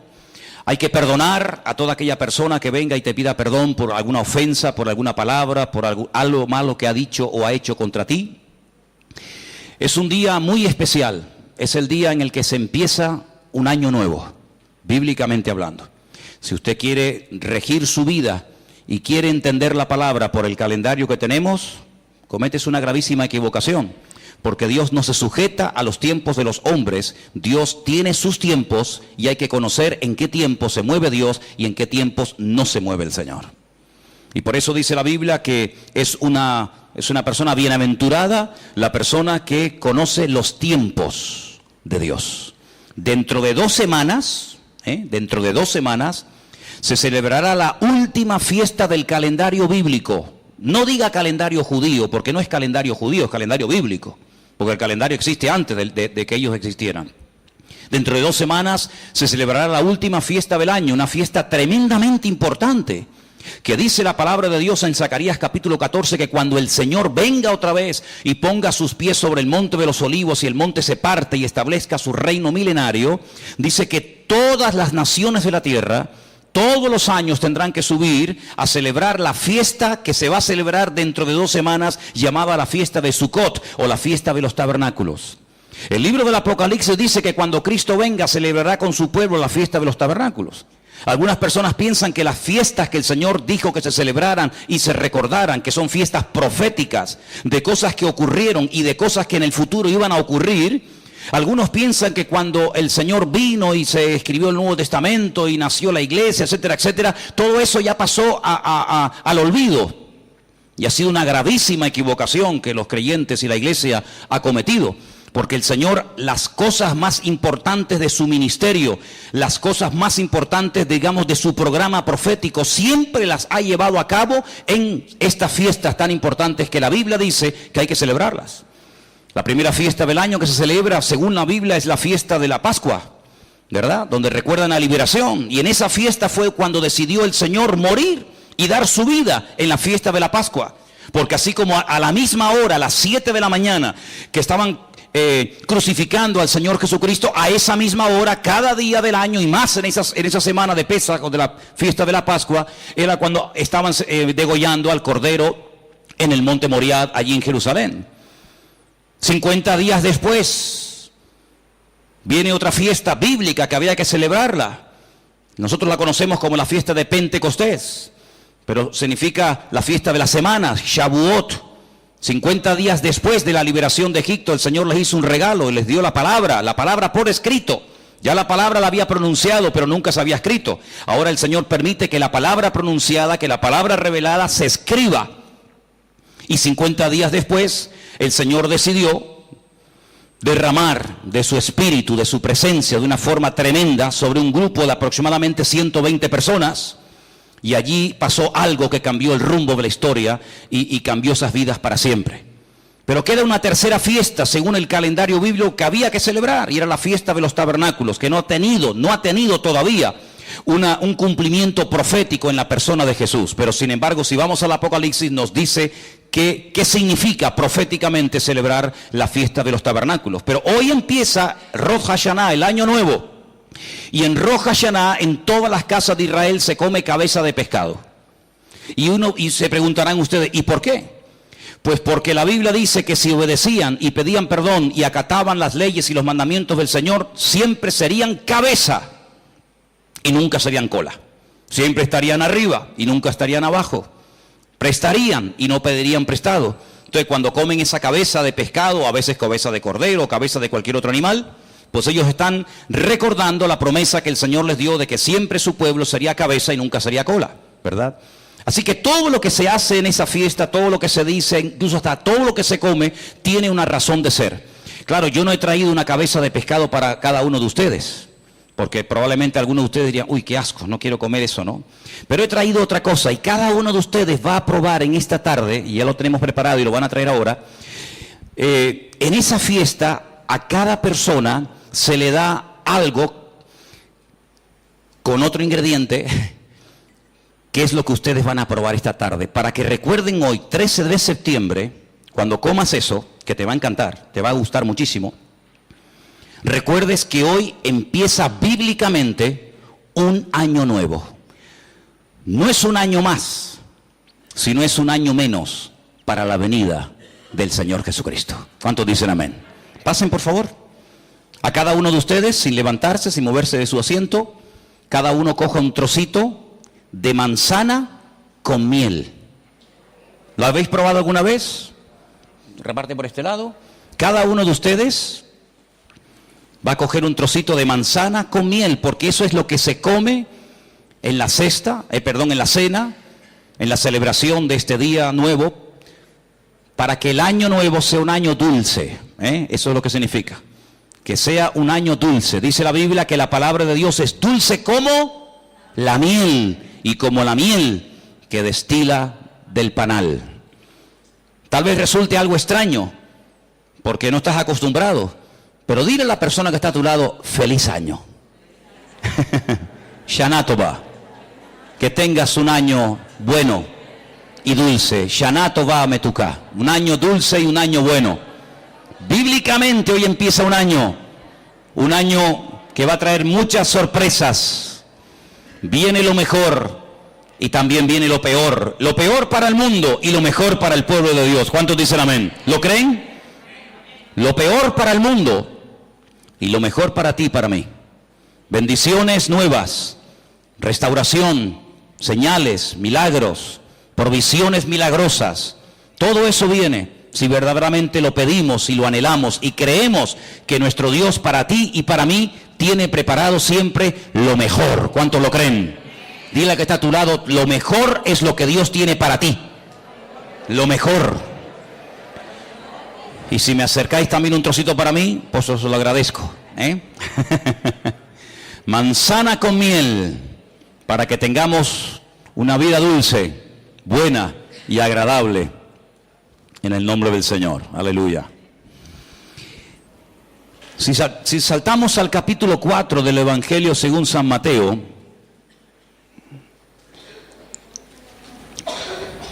el Evangelio da un cambio drástico. ¿Por qué? Porque si os fijáis... Gracias. ¿Tú tomaste? Sí. Nada, va. Lo que sobre me lo guardáis. Qué rico. ¿Me das otro? Por favor, ¿me das otro? Uf, qué rico está esto. Si alguien quiere repetir. Rico. Vamos a tener una vida dulce. Ya está bien de cosas agrias y de cosas malas, ¿eh? El capítulo 1 de Mateo en tu Biblia, arriba, ¿qué pone del capítulo 1? ¿Qué pone? Genealogía, ¿no? ¿Qué es una genealogía? Es un árbol cronológico de tus antepasados, ¿eh? Entonces Mateo dice, bueno, tengo que demostrar a ustedes judíos que el Mesías, en el cual estamos creyendo y predicamos de él, efectivamente, sus antepasados eran de la tribu de Judá, porque el Mesías no podía ser un levita, el Mesías no podía ser uno de la tribu de Zabulón o de la tribu de Manasés o de cualquier otra tribu, sino tenía que ser por parte paterna y por parte materna de la tribu de Judá, del león de la tribu de Judá, porque el Señor prometió a la tribu de Judá el cetro, la autoridad, el reinado. Por eso dice que el rey David era de la tribu de Judá, ¿sí? A los levitas le dio el sacerdocio, pero a la tribu de Judá le dio el mando, la dinastía, la monarquía, al trono para siempre. Y entonces el Señor Jesucristo, según leemos en la genealogía de Mateo capítulo 1, era descendiente de la tribu de Judá, estaba entroncado con la tribu de Judá.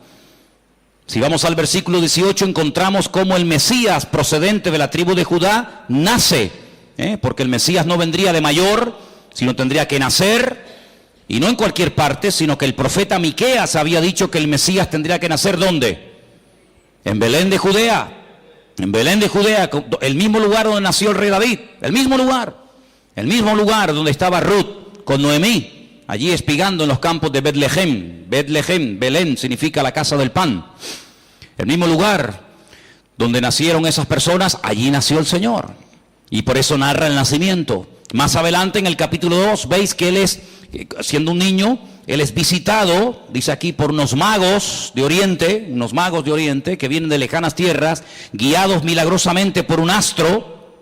No dice la Biblia, estudiamos el jueves, ¿qué salmo? ¿Qué salmo estudiamos el día jueves? El 19. Los cielos cuentan, los cielos declaran, los cielos revelan la gloria de Dios, y el firmamento anuncia la obra de sus manos. Estudiamos el Salmo 19, ¿se acuerdan, sí o no? Dice que un día emite un mensaje a otro día. Es un mensaje que no se puede transmitir con palabras. Por eso el rey David dice, no hay palabra para describir esto. Él habla de las estrellas, él habla del sol, él habla de todo eso. Y él dice que en las estrellas, en el firmamento, en las constelaciones, hay un mensaje escrito. Y esta gente lo supo interpretar correctamente. Dice que cuando llegan a Belén de Judea, al palacio de Herodes, que se llama el Herodión, Dice que cuando llegan al palacio del rey Herodes, le preguntan al rey Herodes, ¿dónde está el rey de los judíos que ha nacido? Porque su estrella hemos visto en el oriente. Claro, preguntarle a un rey, ¿dónde está el rey? Parece una incongruencia, ¿no? Parece una pregunta sin sentido. Herodes podía haber dicho, ¿qué rey? Yo soy el rey. Pero ellos sabían perfectamente que ese no era el rey que ellos venían a adorar. Dice, nosotros venimos a este lugar porque hemos visto una estrella, hemos visto una alineación de estrellas y de planetas que nos ha indicado, por toda la información que estaba escrita acerca del nacimiento del Mesías, porque quiero decirles, entre paréntesis, que el Mesías, según la Escritura, tendría que venir 2 veces. La primera vez se sabía el lugar, el día y casi hasta la hora en la que iba a nacer. Pero en la segunda venida eso se quedó en interrogante, ¿verdad?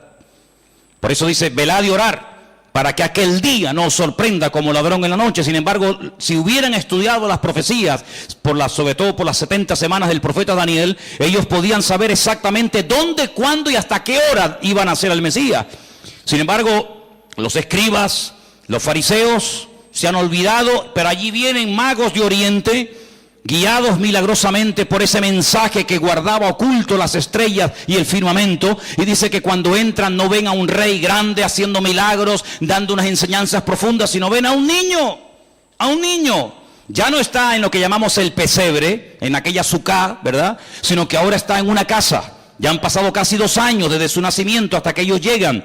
Y dice la Biblia que cuando llegan se postran y lo adoran, sin ver nada, sin sentir nada. Ellos reconocen por revelación del Señor que ese niño es un rey especial, que es un niño diferente. Y le regalan una serie de cosas que ya en su día se explicaron. Regalos proféticos, que nos habla acerca de su ministerio profético, de su ministerio como rey y de su ministerio como siervo. Ese triple ministerio del Mesías, ¿verdad? Y vemos que todo eso es relatado en el capítulo 2. Más adelante, a partir del versículo 13, vemos cómo el nacimiento de Cristo produjo muertes de seres inocentes. Herodes no podía encajar el hecho de que otro rey había nacido y venía a destronarlo, venía a quitarlo del trono, y entonces manda a matar a todos los niños menores de 2 años que había en Jerusalén y en los alrededores. Pero eso estaba escrito. Había una palabra profética que decía que miles de niños iban a morir, pero sin embargo sabemos que milagrosamente, avisado por sueño, José su padre y María su madre huyen al extranjero. La primera vez que Jesús se va a un país fuera de Israel, se va al extranjero, y dice que se fue a Egipto, y había una palabra profética que decía, y de Egipto llamé a mi hijo. Cuando él regresa, otra palabra que estaba escrita acerca de él es que tenía que ir a Nazaret. Lo normal hubiera sido volver a Belén. Eran de Belén, ¿para qué se van a otra ciudad? Sin embargo, dice que fueron a Nazaret, y por eso a Jesús se le conoce como Jesús de Nazaret, ¿verdad? Pero cuando empieza su ministerio a los 30 años, deja Nazaret y se va al norte, se va a Galilea de los gentiles, porque dice la Biblia que una ciudad asentada en tinieblas daría gran luz, Galilea de los gentiles, y era otra palabra profética que se cumplió. Así que el capítulo 1, capítulo 2 y capítulo 3 de Mateo es, digamos, la demostración práctica y a través de las Escrituras de que todo lo que le ha venido sucediendo al Señor Jesucristo, a pesar de su corta edad, no es producto de la casualidad ni de la coincidencia, sino que todo estaba escrito y todo está saliendo según el plan establecido del Padre.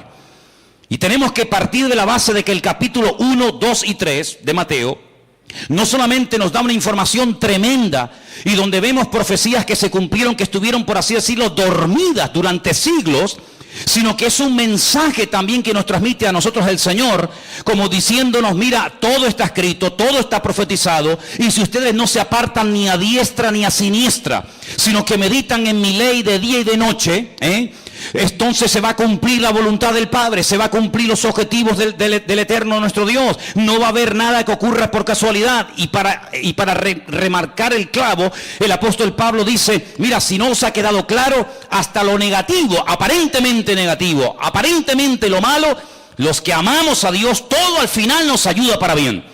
A los que conforme a su propósito han sido llamados. Pero en el capítulo 4, amados hermanos, ya no hace falta demostrar nada más. En el capítulo 4 se va, digamos, ya a la presentación pública del Mesías, y la primera aparición del Señor Jesucristo a los 30 años de edad es cuando se va a la ribera, a las orillas del río Jordán. Allí es bautizado. Él allí asume totalmente y públicamente su rol, su papel como Mesías redentor, no como Mesías que viene a reinar, sino como Mesías que viene a sufrir. Todo aquel capítulo maravilloso de Isaías capítulo 53, donde dice que llegaría a ser un varón experimentado en quebrantos, pero llegaría al final de sus días y vería el fruto de su aflicción y quedaría totalmente satisfecho. Es decir, la insatisfacción no entra dentro de la voluntad de Dios. Cuando una persona está constante y permanentemente insatisfecha, es porque no está haciendo la voluntad de Dios, porque la insatisfacción es una enfermedad del alma que termina llevándote a la depresión, termina llevándote a la duda y sabe Dios a cuántas cosas más. Pero el Señor Jesucristo, cuando se va al río Jordán, Juan se queda sorprendido, porque el bautismo que Juan ofrecía no era un bautismo para identificarse con Dios, para identificarse con la obra redentora del Señor, sino era un bautismo que se le aplicaba y se le daba a la gente como reconocimiento de que eran seres pecadores. Por eso dice que cuando venían a ser bautizados, Juan el Bautista le decía a aquellas enormes multitudes que salían al desierto, les decía: primeramente haced frutos dignos de arrepentimiento. Porque el bautismo de Juan no era un bautismo de testimonio, como hoy en día nosotros celebramos el bautismo, que damos testimonio de que hemos aceptado a Cristo como nuestro Señor y Salvador personal. El bautismo de Juan era un bautismo de, hermano, de reconocimiento de que soy pecador. Y para el judío no era nada chocante el tener que sumergirse en agua, porque durante siglos, hasta el día de hoy, y hoy más que nunca, se sumergen en agua o en una especie de piscina o de pileta, a veces privada, y a veces van a un hotel o a un lugar público llamado el mikveh, para limpiarse, para purificarse de cualquier inmundicia que pudiera haber. Juan el Bautista es una persona que no tiene recursos económicos, pero él lo que hace es que emplea el río Jordán como gigantesco mikveh para que se sumerja la gente y públicamente confiesen sus pecados. Ahora, cuando el Señor Jesucristo viene, Él sabía por revelación de que el Mesías no vendría lleno de pecados, no vendría inmundo, y por eso también tenía que sumergirse. Y por eso dice: ¿cómo me pides a mí que te bautice? Él no lo entiende, pero el Señor le dice: tú bautízame y punto.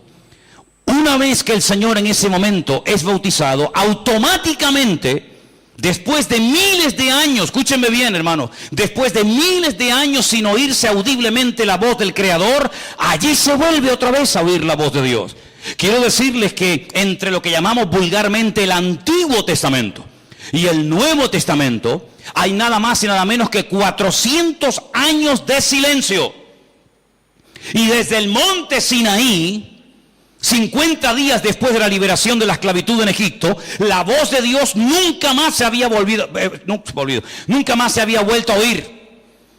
Pero el día que Jesús, su Hijo amado, está siendo bautizado, el Padre no puede mantenerse en silencio, y Él habla con voz audible y señala a su Hijo y dice: este es mi Hijo amado, en el cual deposito toda mi voluntad. Eso es lo que dice realmente el texto original. Deposito en Él mi voluntad, para que a través de Él ustedes conozcan mi corazón. Y entonces tenemos cómo Dios habló a través de la creación. Los cielos cuentan la gloria de Dios y el firmamento anuncia la obra de sus manos. El hombre podía llegar al conocimiento de que había un ser supremo, un ser inteligente, capaz de diseñar, de crear y de dar forma a la nada. Y por eso cuando miraban las estrellas podían decir: detrás de esta estrella, detrás de este astro, detrás de este universo espectacular y maravilloso, en continuo movimiento y expansión, hay una mano poderosa que es la mano de nuestro Dios. Pero si no os ha quedado claro, permitiré que la palabra que hizo posible la existencia de la nada a este universo sea escrita.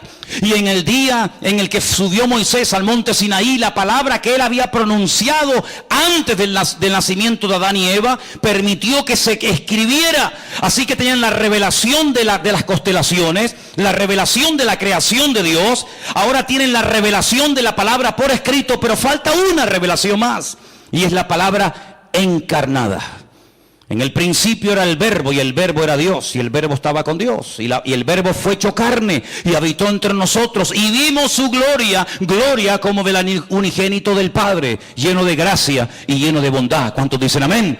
Por eso cuando vamos al libro de Hebreos, que es una carta que se escribe en la segunda generación de aquellos que se habían convertido casi 30 o 40 años atrás, el que escribiera esa carta dice: Dios en el pasado le habló a nuestros padres muchas veces, y de muchas formas diferentes y distintas. Y ahí tenemos las profecías de Daniel, de Ezequiel, de Isaías, de Jeremías, de Malaquías, de Sofonía, de Ageo, de Abdías, etc. Pero en estos postreros días ya no habla, ni hablará más el Señor a través de profetas, sino que ha designado a su Hijo para que a través de él la última y definitiva revelación de Dios llegara al conocimiento del hombre. Así que si no llegas a la conclusión de la existencia de Dios mirando el sol, la luna y las estrellas, leyendo la palabra de Dios se puede despertar en ti la fe y puedes llegar al conocimiento de que hay un Dios creador, un Dios que te ama, un Dios que quiere salvarte y que quiere restaurarte. Pero si esto se te queda corto, mira a mi Hijo, porque en mi Hijo he depositado toda mi complacencia, toda mi voluntad, y a través de Él podéis ser salvos todos los confines de la tierra. ¿Cuántos dicen amén? Así que, amados hermanos, ahora vemos a Jesús con el aval del Padre. ¿Qué dijo el Padre? Repítanlo conmigo: este es mi Hijo amado. Otra vez: este es mi Hijo amado. ¿Por qué te hago que lo repitas? Porque ahora cuando Él voluntariamente se va al desierto de Judea, que está muy cerca del río Jordán, los que habéis estado allí conmigo lo sabéis, en el capítulo 4 encontramos a Jesús ahora solo. Aún no tiene discípulos, aún es un desconocido, aún no ha dado ninguna enseñanza, ninguna predicación, aún no se ha sanado nadie de ninguna enfermedad, no ha sido liberado ningún endemoniado, aún no ha resucitado ningún muerto, aún no ha hecho absolutamente nada. Ahora está Él solo en el desierto. Pero el diablo sabe que está allí y se le presenta, y mira lo que le dice: si eres el Hijo de Dios. ¿Qué les pedí que repitierais? Este es mi Hijo amado. ¿Qué le dice el diablo al Señor? Si eres el Hijo de Dios, dile a estas piedras que se conviertan en pan. Qué interesante, ¿no? El diablo es un experto en engañar, el diablo es un experto en desanimar, el diablo no soporta verte comprometido con la obra ni con el Señor. El diablo no soporta verte gozoso, victorioso, alegre, bendecido, no lo soporta. Y el diablo, uno de los juegos favoritos, por decirlo de alguna manera, es meterte en tu corazón la duda. Si eres el Hijo de Dios, tendrás que hacer algo para demostrarlo. Es decir, está cuestionando la declaración irrefutable del Padre. Dios ha dicho: tú eres mi Hijo amado. Pero yo te digo, si tú eres verdaderamente el Hijo amado de Dios, ¿cómo permite Dios que estés pasando hambre y necesidad en medio del desierto? ¿No crees que más bien el Señor, tu Dios, tu Padre, te ha capacitado y te ha avalado y te ha apoyado y te sigue apoyando para que tú ahora utilices tus recursos sobrenaturales para proveer tus necesidades materiales? Es una trampa muy sutil, ¿verdad?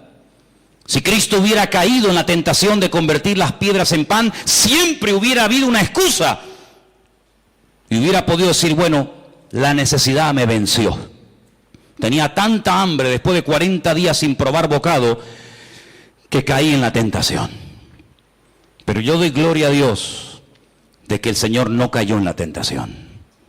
¿Y qué nos enseña esto? Que así como Él fue tentado, el pueblo del Señor y los hijos y las hijas de Dios a lo largo de la historia también podrían ser tentados, pero así como Él venció, nosotros también podemos vencer al enemigo en el nombre de Jesús. Porque toda tentación se puede vencer en el nombre de Cristo. ¿Cuántos dicen amén? Jóvenes, toda tentación se puede vencer en el nombre de Cristo. Hermanos, hermanas, todos los que estáis aquí, os digo, con la palabra de Dios en la mano, que toda tentación que recibas a lo largo de tu vida, toda es superable, hay posibilidad de vencerla. ¿Por qué? Porque si Él venció, nosotros a través de Él también podemos vencer al enemigo. No convirtió su necesidad en su objetivo. Lamentablemente el diablo ha seducido, engañado y cegado a tantas vidas de creyentes, haciéndoles dar vueltas siempre sobre su necesidad. No tengo dinero, no tengo trabajo, no tengo para comprar ropa, no tengo para pagar la factura, no tengo esto, no tengo lo otro. Y lo que ha hecho es dar vueltas al creyente para que su necesidad se convierta en su prioridad. Y nuestra prioridad no tiene que ser proveer mi necesidad, sino que mi prioridad tiene que ser primeramente buscar el reino de Dios y su justicia, y todo lo demás vendrá por añadidura. Pero el diablo lo que hace es que quiere convertir la necesidad en lo prioritario, en lo fundamental. Una vez que yo tenga mi necesidad material cubierta, entonces podrá servir al Señor. Alguien te puede decir, porque hay gente mala en esta vida también, ¿sí? Alguien te puede decir, ¿y si eres cristiana? ¿Y si eres un hijo de Dios? ¿Y si tienes un Dios tan poderoso? ¿Y unas promesas tan maravillosas? ¿Y un Dios tan excelente? ¿Cómo permite Él que estés pasando por esta necesidad en tu vida? Eso es lo que el diablo le dijo a Jesús. Si eres el Hijo de Dios, ¿cómo estás pasando hambre? Si eres el Hijo de Dios, algo tendrás que hacer para salir de este atolladero, para salir de esta situación irresistible de que te vas a terminar muriendo de hambre en el desierto. Pero el Señor, que conocía perfectamente la palabra, Él utilizó la palabra clave y específica y le dijo, no solo de pan vivirá el hombre, sino de toda palabra que sale de la boca de Dios. Es decir, hay un estilo diferente de vida.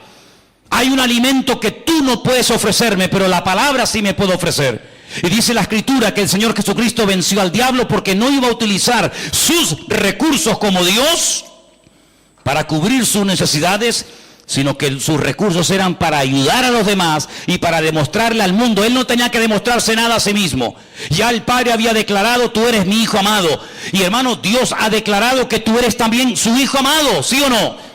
Juan 1:12 dice, a los que le recibieron, la has recibido, a los que creen en su nombre, crees en su nombre, les dio el derecho, la potestad, el honor, el privilegio también de ser llamados hijos de Dios. No importa si tengo o no tengo, no importa si tengo ropa nueva o ropa vieja, no importa, hermano, si vivo en una chabola o vivo en una mansión, da igual. La declaración de Dios no tiene marcha atrás. Él, hermano, ha declarado que tú y yo somos hijos de Dios. Y no tenemos que demostrarle nada a nadie, porque nuestra identidad no está en lo que tenemos ni en lo que hacemos, sino en lo que nuestro Dios ha dicho. Y si el Señor permite que coma pan y cebolla, será el pan y cebolla más rico que jamás en la vida un ser humano ha podido probar. Porque la bendición no está en los manjares, la bendición está en la presencia del Señor. Manjares y la bendición de Dios te pueden matar, te pueden llevar a la ruina, pero lo poco con la bendición de Dios, dice la Biblia, que enriquece el alma. El diablo entonces, dándose cuenta de que Jesús no iba a utilizar su necesidad como prioridad fundamental en su vida, cambia completamente el segundo ataque. Y dice, bueno, si él tiene claro que es hijo de Dios, que Dios el Padre está con él, que la necesidad nunca va a ser su prioridad en la vida, hagamos algo. Ya que lo tiene tan claro, que se atreva a hacer cosas tremendas para su Padre. Si tienes tanta fe y tanta confianza en tu Padre, si verdaderamente estás tan plenamente convencido de que el Señor, tu Dios, está contigo, pues demuéstralo en un acto, diríamos, de temeridad, pero en aquel momento se lo quería presentar como un acto de valentía. Súbete al pináculo del templo, te tiras abajo y de esa manera demuestras, de una forma visible y no teórica, que tú tienes una confianza tremenda en tu Padre, porque tu Padre ha dicho en la Escritura, mandaría a sus ángeles para que te guardaran a ti de no tropezar con tu pie en ninguna piedra. Hay gente que tiene bien claro que la necesidad no les va a tumbar. La necesidad no los aparta del Señor, sino que los acerca cada vez más al Señor. Hay gente que tiene clarísimo, por su nivel ya de madurez y de conocimiento del Señor, que su necesidad no va a ser su objetivo prioritario en la vida. Entonces se meten en cada lío, creyendo que no hay límites en nuestra misión, creyendo que cualquier acto de temeridad llamado acto de fe o declaración profética va a permitir que se metan en deudas impagables y se metan en proyectos descomunales y se metan en camisas de 11 varas a las cuales el Señor nunca les llamó. Total, el Señor está conmigo y todo lo puedo en Cristo que me fortalece. Queridos hermanos, tenemos que conocer cuáles son nuestros límites. No es cualquier cosa que se nos ocurra, no es cualquier cosa que se nos pase por la cabeza. No sé cuántos de ustedes habéis leído un libro llamado Como un viento recio, que es un avivamiento tremendo que hubo en unas islas cerca de Filipinas hace muchos años. Había un grupo de jóvenes que querían ir un día al culto y había llovido mucho y el río estaba muy crecido y se había llevado el puente. Y los jóvenes, en un acto de temeridad y de locura sin límite, abrieron la Biblia y leyeron el pasaje donde dice la Escritura que Pedro llegó un día a caminar por encima de las aguas. Así como Pedro caminó por encima de las aguas, el Dios de Pedro es nuestro Dios. Él puede volver a hacer el mismo milagro. Y se metieron en el río y la historia cuenta, y esto fue verdad, que la corriente se llevó a aquellos jóvenes y terminaron ahogados. Pero hay una gran diferencia, hermanos. Pedro no salió de la barca por una iniciativa personal. Pedro no le dijo a los demás discípulos, mírenme a mí, para que veáis qué fe tan grande tengo yo en el Señor, para que veáis lo que significa poner una fe en práctica, porque yo lo tengo tan claro y amo tanto al Señor que soy capaz de caminar. Pero a ti, ¿quién te ha dicho que salgas de la barca y camines por encima de las aguas? Dios no nos ha diseñado, Dios no nos ha creado con la capacidad de caminar por encima de líquidos, por encima de aguas. El Dios de la creación, el Dios creador, ha establecido leyes y el único que puede quebrantar o traspasar temporalmente esas leyes es la voz del Creador, pero no yo. Yo soy una simple criatura, polvo y ceniza, decía Abraham de su persona. Pero el Señor le dijo a Pedro, ven. Y en esa orden, en ese acto de obediencia, él se lanzó a caminar por encima de las aguas. Pero mirad que lo que le sostuvo fue la orden del Señor. Mientras él miraba al Señor, mientras él andaba en obediencia, mientras él andaba en fe, no hubo ningún problema. Pero en el momento en el que él se da cuenta de que aquello es algo milagroso, que se escapa de su control y aparta la mirada del Señor, mira cómo se hundió. Porque lo normal es que un creyente, por más ungido que sea, por muy sabio o culto que sea en la palabra, lo normal, lo natural es que se ahogue y que no pueda caminar por encima de las aguas. Por lo tanto, lo que el diablo está proponiendo al Señor es decir, bueno, date a conocer como un hombre atrevido, date a conocer como una persona osada, que si me tengo que tirar de puentes con la cabeza para abajo, si tengo que hacer auténticas locuras y filigranas y equilibrio para sorprender a las masas, estoy dispuesto a hacerlo. Hermanos, nuestra misión en este mundo como creyentes tiene límites. Solamente podemos meternos con la seguridad de no fracasar en aquello en lo cual Dios nos ha dicho que nos metamos. Pero en aquello en lo cual no hemos recibido una orden específica, directa y concreta de parte de nuestro Dios, corremos peligro de muerte. ¿Qué hubiera ocurrido si Cristo se hubiera lanzado del pináculo del templo? Se hubiera matado. Hubiera caído como una piedra por una ley que él inventó, por una ley que él estableció mundial, inquebrantable, por la fuerza de la gravedad. Sencillamente. Por lo tanto, él se daba cuenta de que aquella no era la forma de dar a conocer su ministerio, saliendo de los límites, saliendo del sentido común, saliendo de los parámetros que Dios había establecido para él, el Padre. Y por lo tanto él dice, no tentarás al Señor tu Dios. No vamos a tentar a Dios poniendo la prueba. Señor, si tú eres capaz, si tú eres poderoso, Dios a ti y a mí, a estas alturas de la vida, no tiene que demostrarnos absolutamente nada. Señor, si tú existes, que se caiga una hoja de este árbol. Señor, si tú existes, que vea pasar ahora una estrella fugaz. Señor, si tú existes, que el agua retroceda. Dios dio una declaración: este es mi hijo amado. O lo crees o no lo crees, o lo aceptas o lo rechazas, pero no pongas pruebas ridículas, porque estás perdiendo el tiempo y sin darte cuenta estás tentando a Dios. Y la Biblia dice: no tentarás al Señor tu Dios. Si tú me amas tanto y me quieres y eres tan poderoso, dame mañana un trabajo. ¿Y por qué Dios te tiene que dar un trabajo a ti? ¿Quién eres tú? ¿El tapón del océano, la reina del mambo? ¿Quién eres tú? Dios a ti no te tiene que dar nada. Dios ha hecho una declaración: tú eres mi hijo, tú eres mi hija, y el justo no anda por pruebas, ni por sentimientos, ni por emociones, sino que el justo, por la fe, vivirá. ¿Cuántos dicen amén? El texto realmente no dice vivirá. El texto dice ejeyeh, será. Es decir, tu existencia depende de tu fe puesta adecuadamente en el Eterno, en el autor de toda existencia humana. ¿Cuántos dicen amén? El diablo se quita la careta, el diablo se quita el disfraz y pasa al tercer y definitivo ataque. Pero dejadme que os diga algo.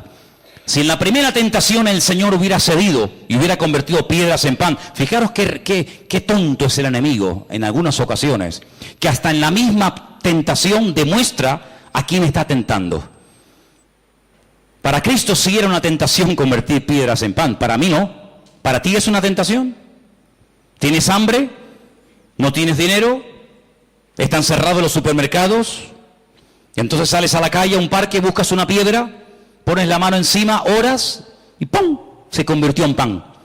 Para nosotros eso no es ninguna tentación, porque ni tú ni yo tenemos el poder de convertir cosas inanimadas como piedras en alimento para nuestros estómagos. Por lo tanto, para mí no es ninguna tentación, pero para Él sí lo era, porque Él tiene poder creativo y poder transformador. Es capaz de crear un elemento como el vino, de un elemento totalmente diferente, cuya esencia es completamente distinta, como es el agua, y para Cristo sí era una tentación. La segunda, bueno, pues si hubiera cedido ante la tentación, pues tendría, entre comillas, la excusa de decir: intenté hacer cosas grandes para ti, Señor, y me atreví a lanzarme de lo alto del pináculo del templo para demostrar mi confianza absoluta en ti.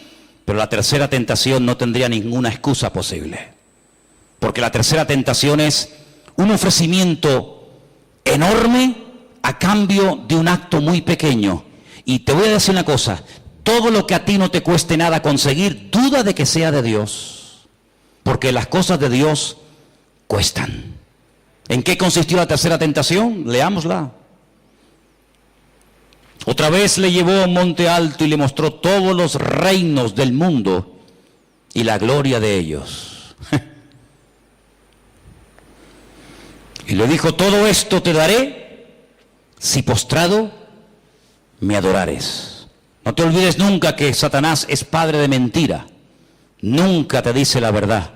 Dice, porque cuando dice mentira, de lo suyo habla, porque es mentiroso desde el principio. Si Cristo se hubiese postrado, nunca le hubiese podido dar nada. Pero esta fue la tentación que menos le costó al Señor superar. ¿Sabéis por qué? Porque el Señor no tenía ni un ápice, ni un centímetro, ni un gramo de avaricia, ni de codicia en su carácter. Tenía hambre. Claro, era una tentación convertir piedras en pan. Podía haberse lanzado del pináculo del templo, sí. Pero la tentación de postrarme para gloria, cuando Él dejó la gloria con el Padre para venir a este mundo a nacer como nació y para vivir como vivió y morir como murió, para Cristo no era ninguna tentación. Esta tercera tentación revela la naturaleza perversa e ignorante del diablo. El diablo no conoce realmente el corazón y el carácter y la naturaleza del Señor. Porque si lo hubiera realmente conocido, por eso dice la Biblia que cuando una persona le conoce, la característica de que esa persona conoce al Señor es que no practica el pecado.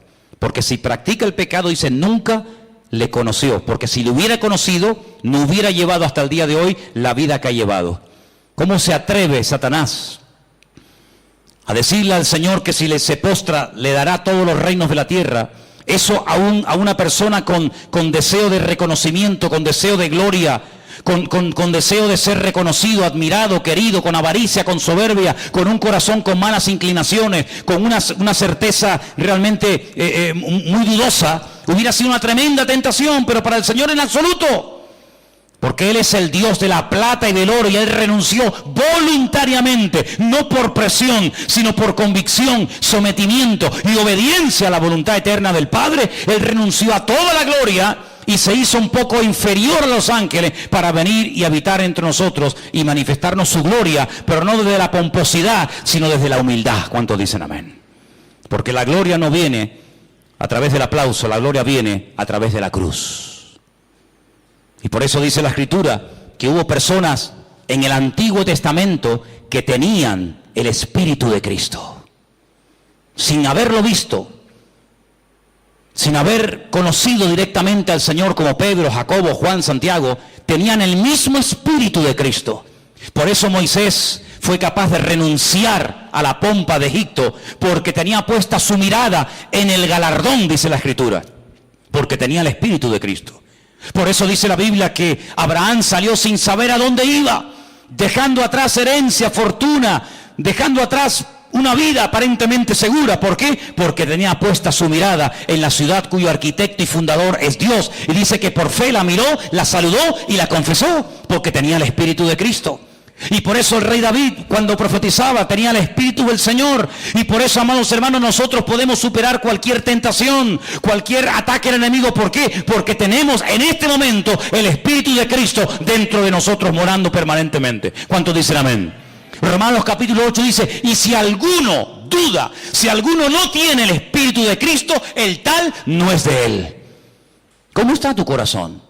Porque el Señor cuando viene restaura, no solamente cambia, sino restaura el corazón, las inclinaciones del corazón. Perverso es el corazón. Dice la Biblia que de él salen los malos pensamientos, los adulterios, las fornicaciones. El problema no está en lo que entra, el problema está en lo que sale, dice el Señor. Y por eso dice, sobre toda cosa guardada, guarda tu corazón, porque de él fluye la vida. El Señor no tuvo ningún problema en vencer esta tentación. ¿Por qué? Porque Él no tenía ningún deseo de protagonismo, de pomposidad, de esplendor, de gloria, de fama, sino más bien todo lo contrario. Yo no he venido, dice Él, a hacer mi voluntad, sino a hacer la voluntad del que me envió. ¿Cuántos dicen amén? Ahora es interesante notar en este pasaje donde vemos a Cristo tentado, cómo el Señor le demuestra al pueblo, a los hijos de Dios a lo largo de la historia, que nosotros también íbamos a ser tentados. Pero como dije al principio, la buena noticia de todo esto no es que podemos llegar a ser tentados, lo cual no es pecado, sino que cuando seamos tentados, a través del ejemplo y a través de la vida de Cristo, nosotros podemos llegar a vencer cualquier tentación que se nos presente. Hay tentaciones que nosotros, sin darnos cuenta o dándonos cuenta, estamos creando un cierto ambiente, un cierto ambientillo para que la tentación, ¿verdad?, surja, porque de la concupiscencia sale, ¿verdad?, la tentación. Hay otras tentaciones que vienen así, pum, de golpe y porrazo, no te las esperaba. Pero sea como sea, lo que nos dice la palabra de Dios es que Él estuvo en el desierto siendo probado, pero fue lleno del Espíritu Santo de Dios. Y ahí está la clave. Hoy en día más que nunca las iglesias, los jóvenes, los músicos, los matrimonios, todo el mundo necesita más que nunca estar llenos del Espíritu Santo. Efesios capítulo 5 dice que cuando estemos llenos del Espíritu Santo, por los poros de nuestra piel, por nuestras palabras, saldrán himnos, cánticos espirituales, comenzaremos a alabar a Dios, no nos tentará esto, no nos tentará lo otro. ¿Por qué? Porque la tentación es proporcional a nuestro nivel de inmadurez o de falta de crecimiento. ¿En qué eres tentado? En el área que no has superado. Si las tentaciones siempre vienen por la misma línea, si siempre vienen más o menos en el mismo sentido, quiere decir que ese área tienes que reforzarla. Y permítame ponerles un ejemplo del Antiguo Testamento, del famoso y maravilloso libro de Nehemías, al cual les pido que lo lean. La Escritura dice que cuando tuvieron que reconstruir las murallas, ¿para qué eran las murallas? No eran objetos decorativos.